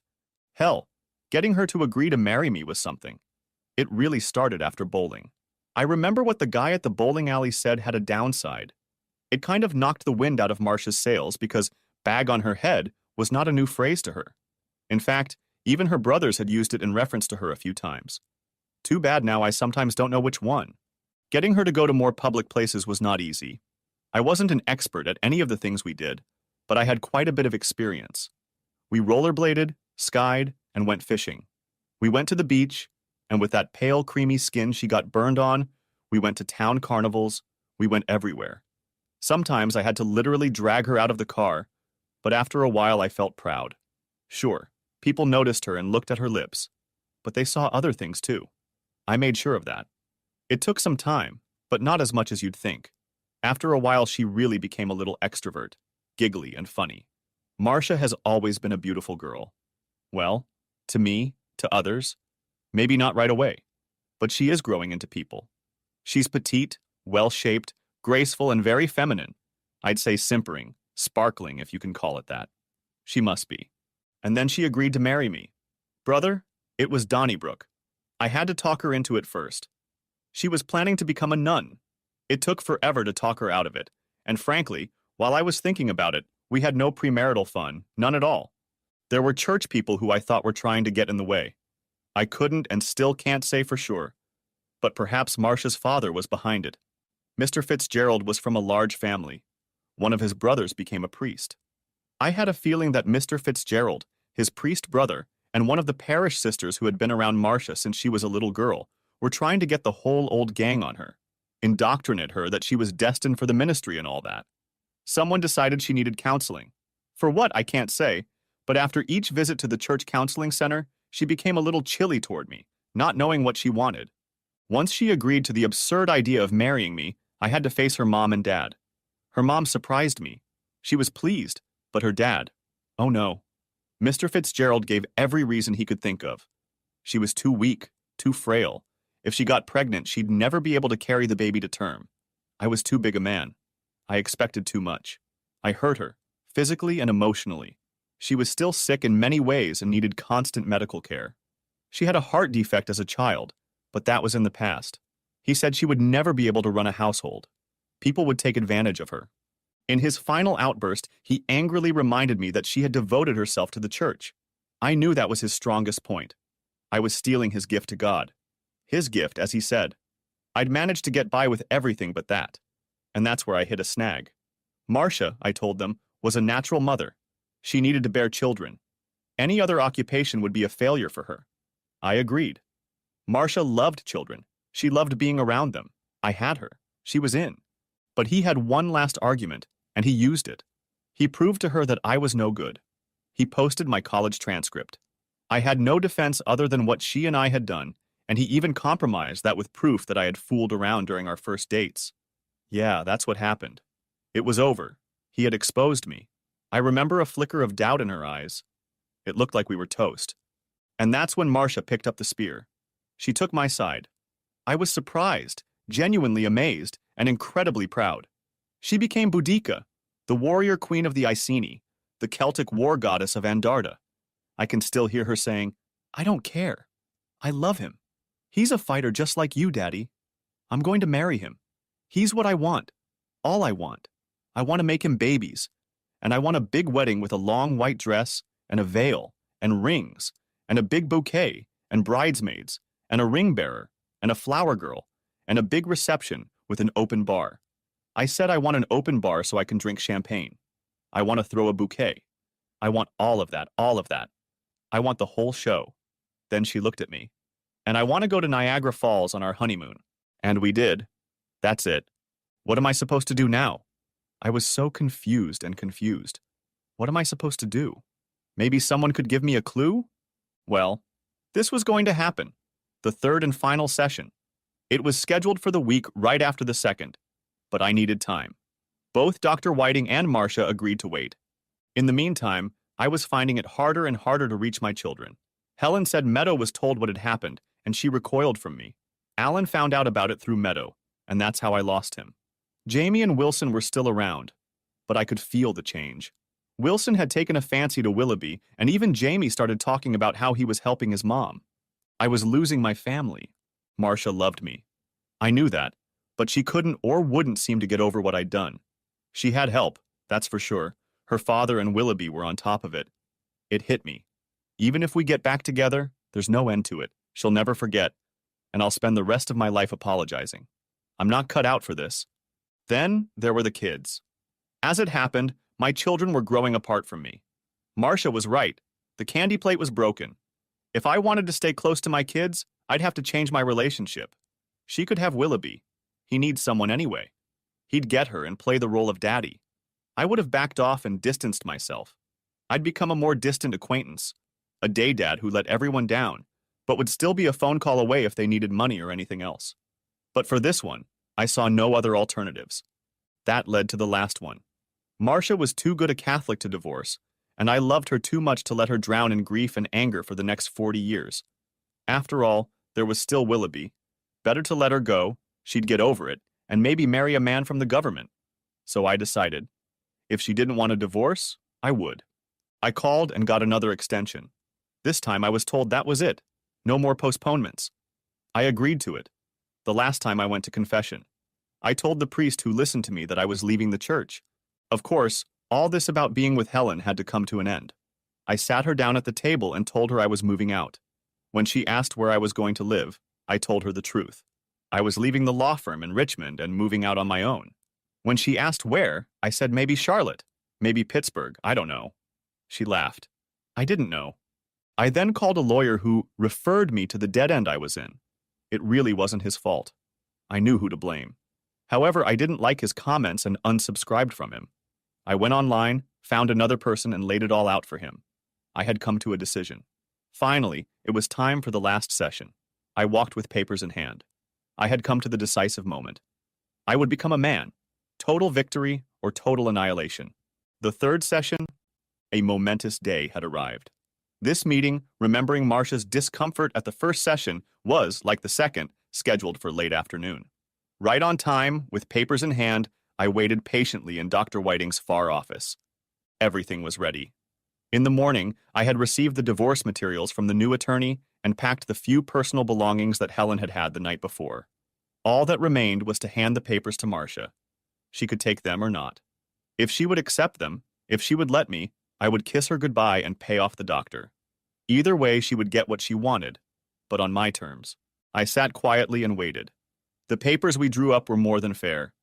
The house, her car, alimony, medical care, a generous personal allowance, temporary funds for emergencies, and a new phone number in case she needed to contact me personally. And so I waited. Was I happy? No, I was unhappy. But I knew we couldn't go on like this. It was the only thing left for us to do. But 20 minutes after the appointed time, Dr. Whiting came out. Mr. Blackwell. I stood up. Yes. Please come inside. I followed her, but not to where we had met before, but to her private office.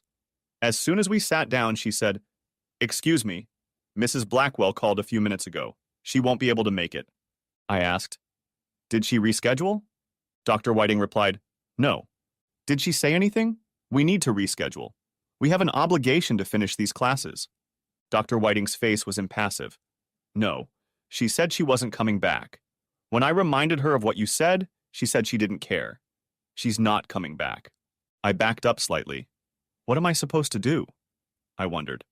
I frowned and looked at the doctor. I suppose I should call my lawyer. Have him call her. Reschedule the appointment.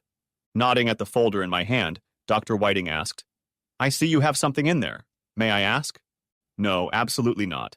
I gave up. She's won. It's the divorce papers. I guess I'll have to hire someone to serve them on her." Dr. Whiting fiddled with a letter opener, then some papers on her desk. "Yeah, I guess." She stood up. "I'm sorry." We both walked to the door of her office. She opened it to let me out. "I wouldn't presume, but you're still only separated. There are no legal restrictions. You can see her, you can serve her papers yourself." I looked at the papers in my hand. "I don't know." Dr. Whiting added, "You don't have to give them to her. You can visit her. Just keep the papers handy or leave them in the car. Still looking at my papers, I replied, I suppose I can do that. Dr. Whiting tried to smile. Call me. I shook her hand. I'll let you know. So I left the doctor's office and went outside again. What to do now? I figured Helen had kept Marcia in the loop. She knew I had packed my things. She knew I was leaving. What did she think I was going to stand there, crying and whining at the last session and do nothing? I walked to my car, got in it, started it up, and drove off. My stomach was tied in a knot. I was nervous and stressed. The trip to my old house was in the balance. When I got there, Jamie and Wilson, who preferred to take the bus, were already home. Marcia, I knew, would be arriving soon too. I went upstairs and knocked on the door. After a moment's wait, Jamie appeared. Dad, he looked surprised. Are you supposed to be here? I need to see your mom. She's not home yet. I could tell Jamie didn't know what to say or do. Look, I'll be outside. I pointed to my car. He looked scared. Was he going to cry? He nodded. Okay. As I started to walk back down the driveway, he called out to me. You know Mom was really down. She cried all night. I looked back. I know. He just stood at the door and looked at me without saying anything. I wondered where Wilson was. Walking back to the car, I waited. It didn't take long. Marcia pulled up. I got out. Meadow and Alan got out of her car, saw me and started to run up, then stopped, then Meadow rushed forward, Alan followed. Meadow rushed to me. Daddy, Daddy, come home, please don't go. She wasn't crying, but one wrong word from me, and I hugged her tight. I kissed her and said, it was never up to me. Alan was beside me. Hi, Daddy. I reached out and ruffled his hair. Hi, Alan, are you okay? I think I'm fine. Mom's crying again. I looked at the road. She was still sitting in the car, hands gripping the steering wheel, eyes staring straight ahead. I put Meadow down, knelt down in front of them and said, you guys go inside. With eyes wider than saucers, they both nodded and walked to the front door. Jamie held it open for them. I walked over to Marcia. I tapped on the side window. She looked up at me. I couldn't figure out what it was. Fear? Anger? Sadness? Marcia, this is it. We need to talk. She turned away. She covered her face with her hands. Through the window, I couldn't tell if she was crying or not. Marcia, I said, open the door and come out. She looked out again. There were tears in her eyes. She was frightened. She said through the window, step away from the door. I stepped back. She went out but took hold of the doorknob. Helen said you were leaving. God, I thought, this is it. What am I to say now? I replied, that's right. She leaned her back against the car door. She was wearing a traveling film, and she was wearing a pastel-colored slip dress, something like a muted gold, very light brown. It suited her very well. She looked beautiful, but tired. There were shadows under her eyes as if she'd been crying. There was hardly 10 inches between us. I lifted my left arm slightly. Don't lean back like that. You'll stain all your pretty dress. She collapsed into my arms and started crying. I held her for a few seconds while she came to her senses. She stood up and stepped back slightly. Fully straightening up, jutting out her jaw and squaring her shoulders, she said, I told Dr. Whiting I couldn't make it today. I could see she was coming around quickly. I wondered, has the moment passed? I replied, I know. Aplomb was restored, and she, in full control of herself, stated, you shouldn't have come here. For a few seconds, I actually believed I had a chance. But now? I said, I have something I need to give you, and started walking back to my car to retrieve the package. She took a step in my direction, then stopped. No. Wait. I turned around. I didn't say anything. I just stood there. She knew what it was. What was she going to do? Would it really end right here on the front lawn? She stood there like a cowliga. I'm pregnant. I knew it. I suspected it back at the first counseling session when she told me she was sick. I saw how she was dressed and how she looked in the second session. She was now wearing a loose-fitting shirt. More importantly, they say that pregnant women seem to glow, as if they have extra moisture or some extra oil that they secrete. Marcia had. It had always been that way. It had been that way 4 times. It was like that now. I replied, I think I realized that in our first session. She looked puzzled, but only for a split second. Yes, I think you knew. Why didn't you? I stopped her. This was about you, not me. About what you want. She sighed. Can you come over tomorrow? I'm really tired. I need to. I interrupted her again. No, I won't come tomorrow, but I will. I'll help you into the house. I'll help you get into bed. I checked my watch. Then I'll make the kids something to eat. Later tonight or tomorrow we can work things out. She nodded. She really was tired, exhausted. I guessed she had been up all night. I put my hand on her shoulder. She didn't resist. I led her down the sidewalk to the front door and walked in. Jamie, Wilson, and the other two were waiting. Help me get your mom upstairs. None of them did anything but walk beside me. I half carried, half led her up the steps. When I got her to our bed, I threw back the covers and the top sheet. All the children were in the room with us. I said, "Guys, wait downstairs." They left, and I helped her take off her dress and bra and put her in bed. When I went to the window to lower the curtain, she whispered, "I just need some sleep. I'll be fine soon. You'll wait, won't you?" I turned around and replied, not sternly but smartly, "I'll be downstairs." I stepped to the door, closed it, and went downstairs. As soon as I was downstairs, they came at me. Wilson was first. "Aunt Helen called and said you were leaving." Jamie said, "She said you were going to divorce your mom." Alan and Meadow just stared, and then Alan said, "Mom cried all night. She called Grandpa and Grandpa came over. They had a big fight. Good news?" I thought so. I smiled and raged a little, but in a joking way. "Mom's going to take a vacation. What do you guys say to pizza? How about a movie?" Meadow exclaimed, "Frozen." Jamie frowned. "We all have homework." I waved him off. "Not today." Wilson rolled his eyes. Alan looked embarrassed. I said, "How about Maleficent?"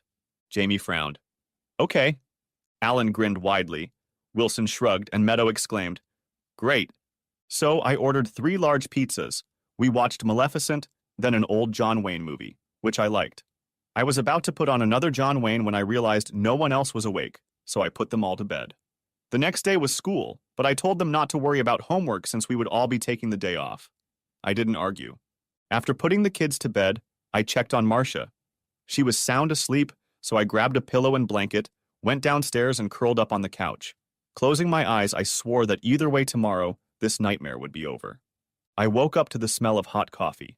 Looking over to the end table, I recognized its source. From across the room came Marcia's voice. "Jamie said you gave the kids the day off." "Yes, I did," she asked. "Care to explain why?"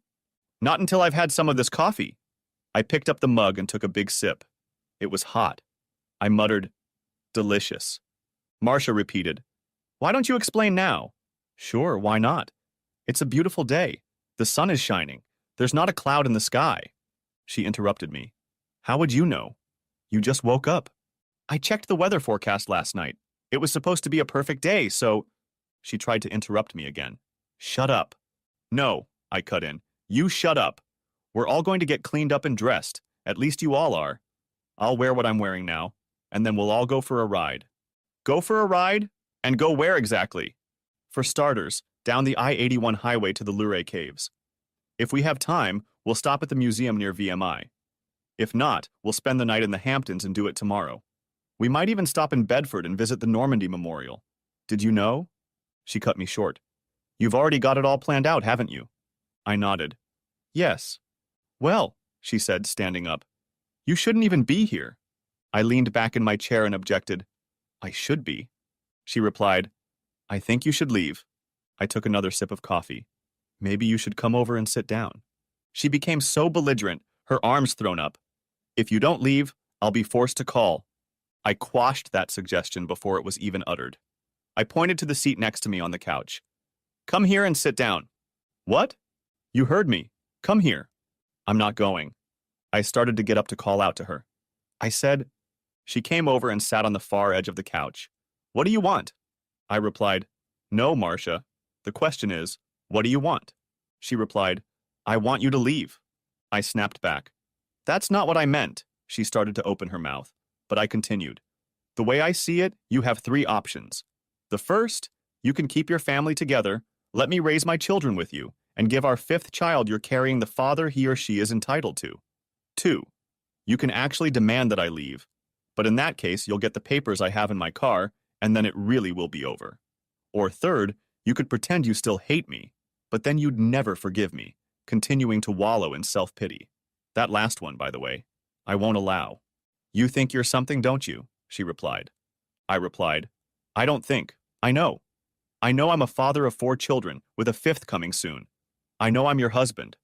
I know you love me, and I know I'm an imperfect man. She was seething.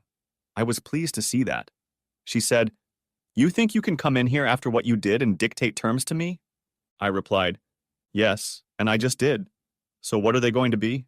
She just sat there looking at me. I waited what I thought was a sufficient amount of time, stood up and said, I'm going to go get my papers. She got up and stood in front of me. You betrayed me. You broke our vows. You lied to me. I replied, I betrayed you. I have broken our vows. I committed adultery and even lied to you about stealing your car. But I apologized over and over again and vowed never to do anything like that again. Now, if you step aside, I'll go get the papers and we'll be done with this. I stepped aside to get to the door. She stepped aside as well and blocked my path again. You think I can forgive you and everything will go back to normal? And what makes you think the baby I'm carrying is even yours? I stopped. I put my hands on her shoulders and said, You're a Christian. You have to forgive me. And no, things will never go back, but we can and will move on, either together as a family or separately. And about our 5th child. I know she or he is mine because I know you. Besides, I know when it happened. So what's it going to be?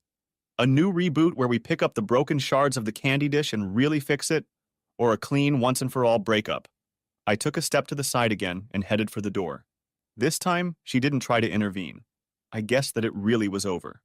As I reached the door, I heard her say quietly, Why don't we start at Harper's Ferry and spend a week there? I stopped at the door. Over the next few days, things worked out differently. We did start at Harper's Ferry and stood at the Jefferson Stone. We drove down to Bedford and saw the D-Day Memorial, toured Luray Caverns, the VMI Museum, and wrapped things up with a walk to the Natural Bridge. Jamie took along a Shelby Foote book I had given him, and we went through the section on the Battle of the VMI. We all laughed at the many movies that told about it in one form or another. Even Marcia was laughing. So what did Marcia and I do? First, we needed to borrow her dad's minivan. She went to get it, but I insisted on going with her. I waited outside while she went into the house and got the keys. No one came out, no grandmother or grandfather. I confess I wanted to fight. Every night we stayed at either the Hampton or the Marriott, so we had a good breakfast every morning and clean linens every night. We rented 2 rooms, one for the boys and one for Marcia, Meadow, and me. The first night I had to get up a couple times to keep the boys in line. We were gone for 4 nights and 5 days. School didn't matter. It was what we did that mattered. For each night, we rented rooms with 2 double or large beds. The first night, Marcia and Meadow slept together, and I slept next to them. On the second night, Marcia was so tired and exhausted from walking that she lay with me while I massaged her back. The third night was a repeat of the first, but this night, Marcia let me listen to our baby's heartbeat. I could also feel him or her move. On the last night, after I gave her a massage, Marcia and I sort of cuddled and snuggled together. In all this time, Meadow never once tried to join us in bed. Every day I saw her with the boys. I think they discussed what they should say and how Meadow should behave at night. No one talked about the fact that we were having problems. Final showdown. When we got home, we put the kids to bed, and then Marcia and I had a little conversation. She began, I don't think I can ever forgive you, Gary. You hurt me. You hurt me very badly. I replied, I know. I know I hurt you. I apologized for a long time and begged you to let me come home, but I'm sorry. I can't do this anymore. I'm incomplete. I'm imperfect. I broke the dish. It can't be fixed, but it can be replaced. That's a lot to ask, Gary. I don't know. I do know, Marcia. We're Christians, honey. She tried to interrupt me. Don't call me. I interrupted her. I'll call you honey. You're my favorite. Nothing you say can stop that from happening. Where was I left off? We are a people who believe. God is forgiving. Of course we are not God, but we must try. Jesus offered eternal life to a convicted criminal when they were both on the cross. Peter lied and denied Christ not once, but 3 times. What did Jesus say and do, Marcia? She remained silent, so I told her. He found Peter on the water when he was fishing. He asked Peter 3 times, Do you love me? 3 times Peter answered that he did. Jesus forgave Peter 3 times. He forgave him 3 denials. Peter failed, but Jesus forgave. I failed Marcia. If you can't forgive and let me go home, then I have to leave. Is that what you want? Is that what you want me to do? Do you want me to leave so you can marry Cullen Willoughby? At this, she rolled her eyes. Maybe if you come home and stay downstairs. I replied, No, if I come home, I'll sleep with my wife. She stammered, You wouldn't. You couldn't. I told her, If I come home, I will come all the way home. I would want the whole package deal. I want my children, my home, my wife, and I would expect to enjoy the love and intimacy that comes with marriage. She muttered, Well, I guess. I said, No, Marcia, no guessing. If we agree to the end. I'll probably still be mad at you from time to time. I expected that. I'd be surprised if you didn't. I guess I'll have to talk to Cullen. Yes, I said. You will have to. He'll be disappointed. This is my family, not his. You're my wife, not his, and your mom and dad. She interrupted me. I've already worked it out. Are you sure? Yes. What about your brother Stephen? She replied, I'll take care of him. I said, Good. I'll call Dr. Whiting and pay any remaining legal fees. She then finished, You'll never... I stopped her. No, never. You can count on it. I took her hand in mine. It was time for a fresh start. We went upstairs and got into bed. Epilogue. A few weeks later, our fifth child was born, a little girl. We named her Mary Elizabeth after a girl who was a saint for her qualities of forgiveness and the mother of John the Baptist. Of course, I love all my children, but I would be a liar if I didn't admit that Mary Elizabeth holds a special place in my heart. About us, about Marsh, and about me. It was still hard for her. I wasn't just the guy she married, I was her Prince Charming. I broke a lot more than a plate of candy. It's been a while and we're still working on it, but we have kids and most importantly, we have each other. And what about me? Me? Oh yeah. What did I need to do? I needed to stand up and be a man. I needed to take a stand and stand or fall based on what I want and what I believe in. I learned a lot about myself. I learned a lot about courage. There are different kinds of courage. A police officer risks his life when he goes on a raid for criminals. A fireman rushes into a burning building to save a helpless child. A soldier puts on his uniform and goes to war. I have never run into a burning building. I never wore any kind of uniform. I never fired a rifle or a pistol, not even when hunting. But still, I had to make a decision. I was scared, I tell you, but I had to risk everything to get everything, and I won. But I was lucky. I had a wife who loved me. That's all. See you later. The end. Thanks for watching. I hope you enjoyed it. So subscribe to my channel and watch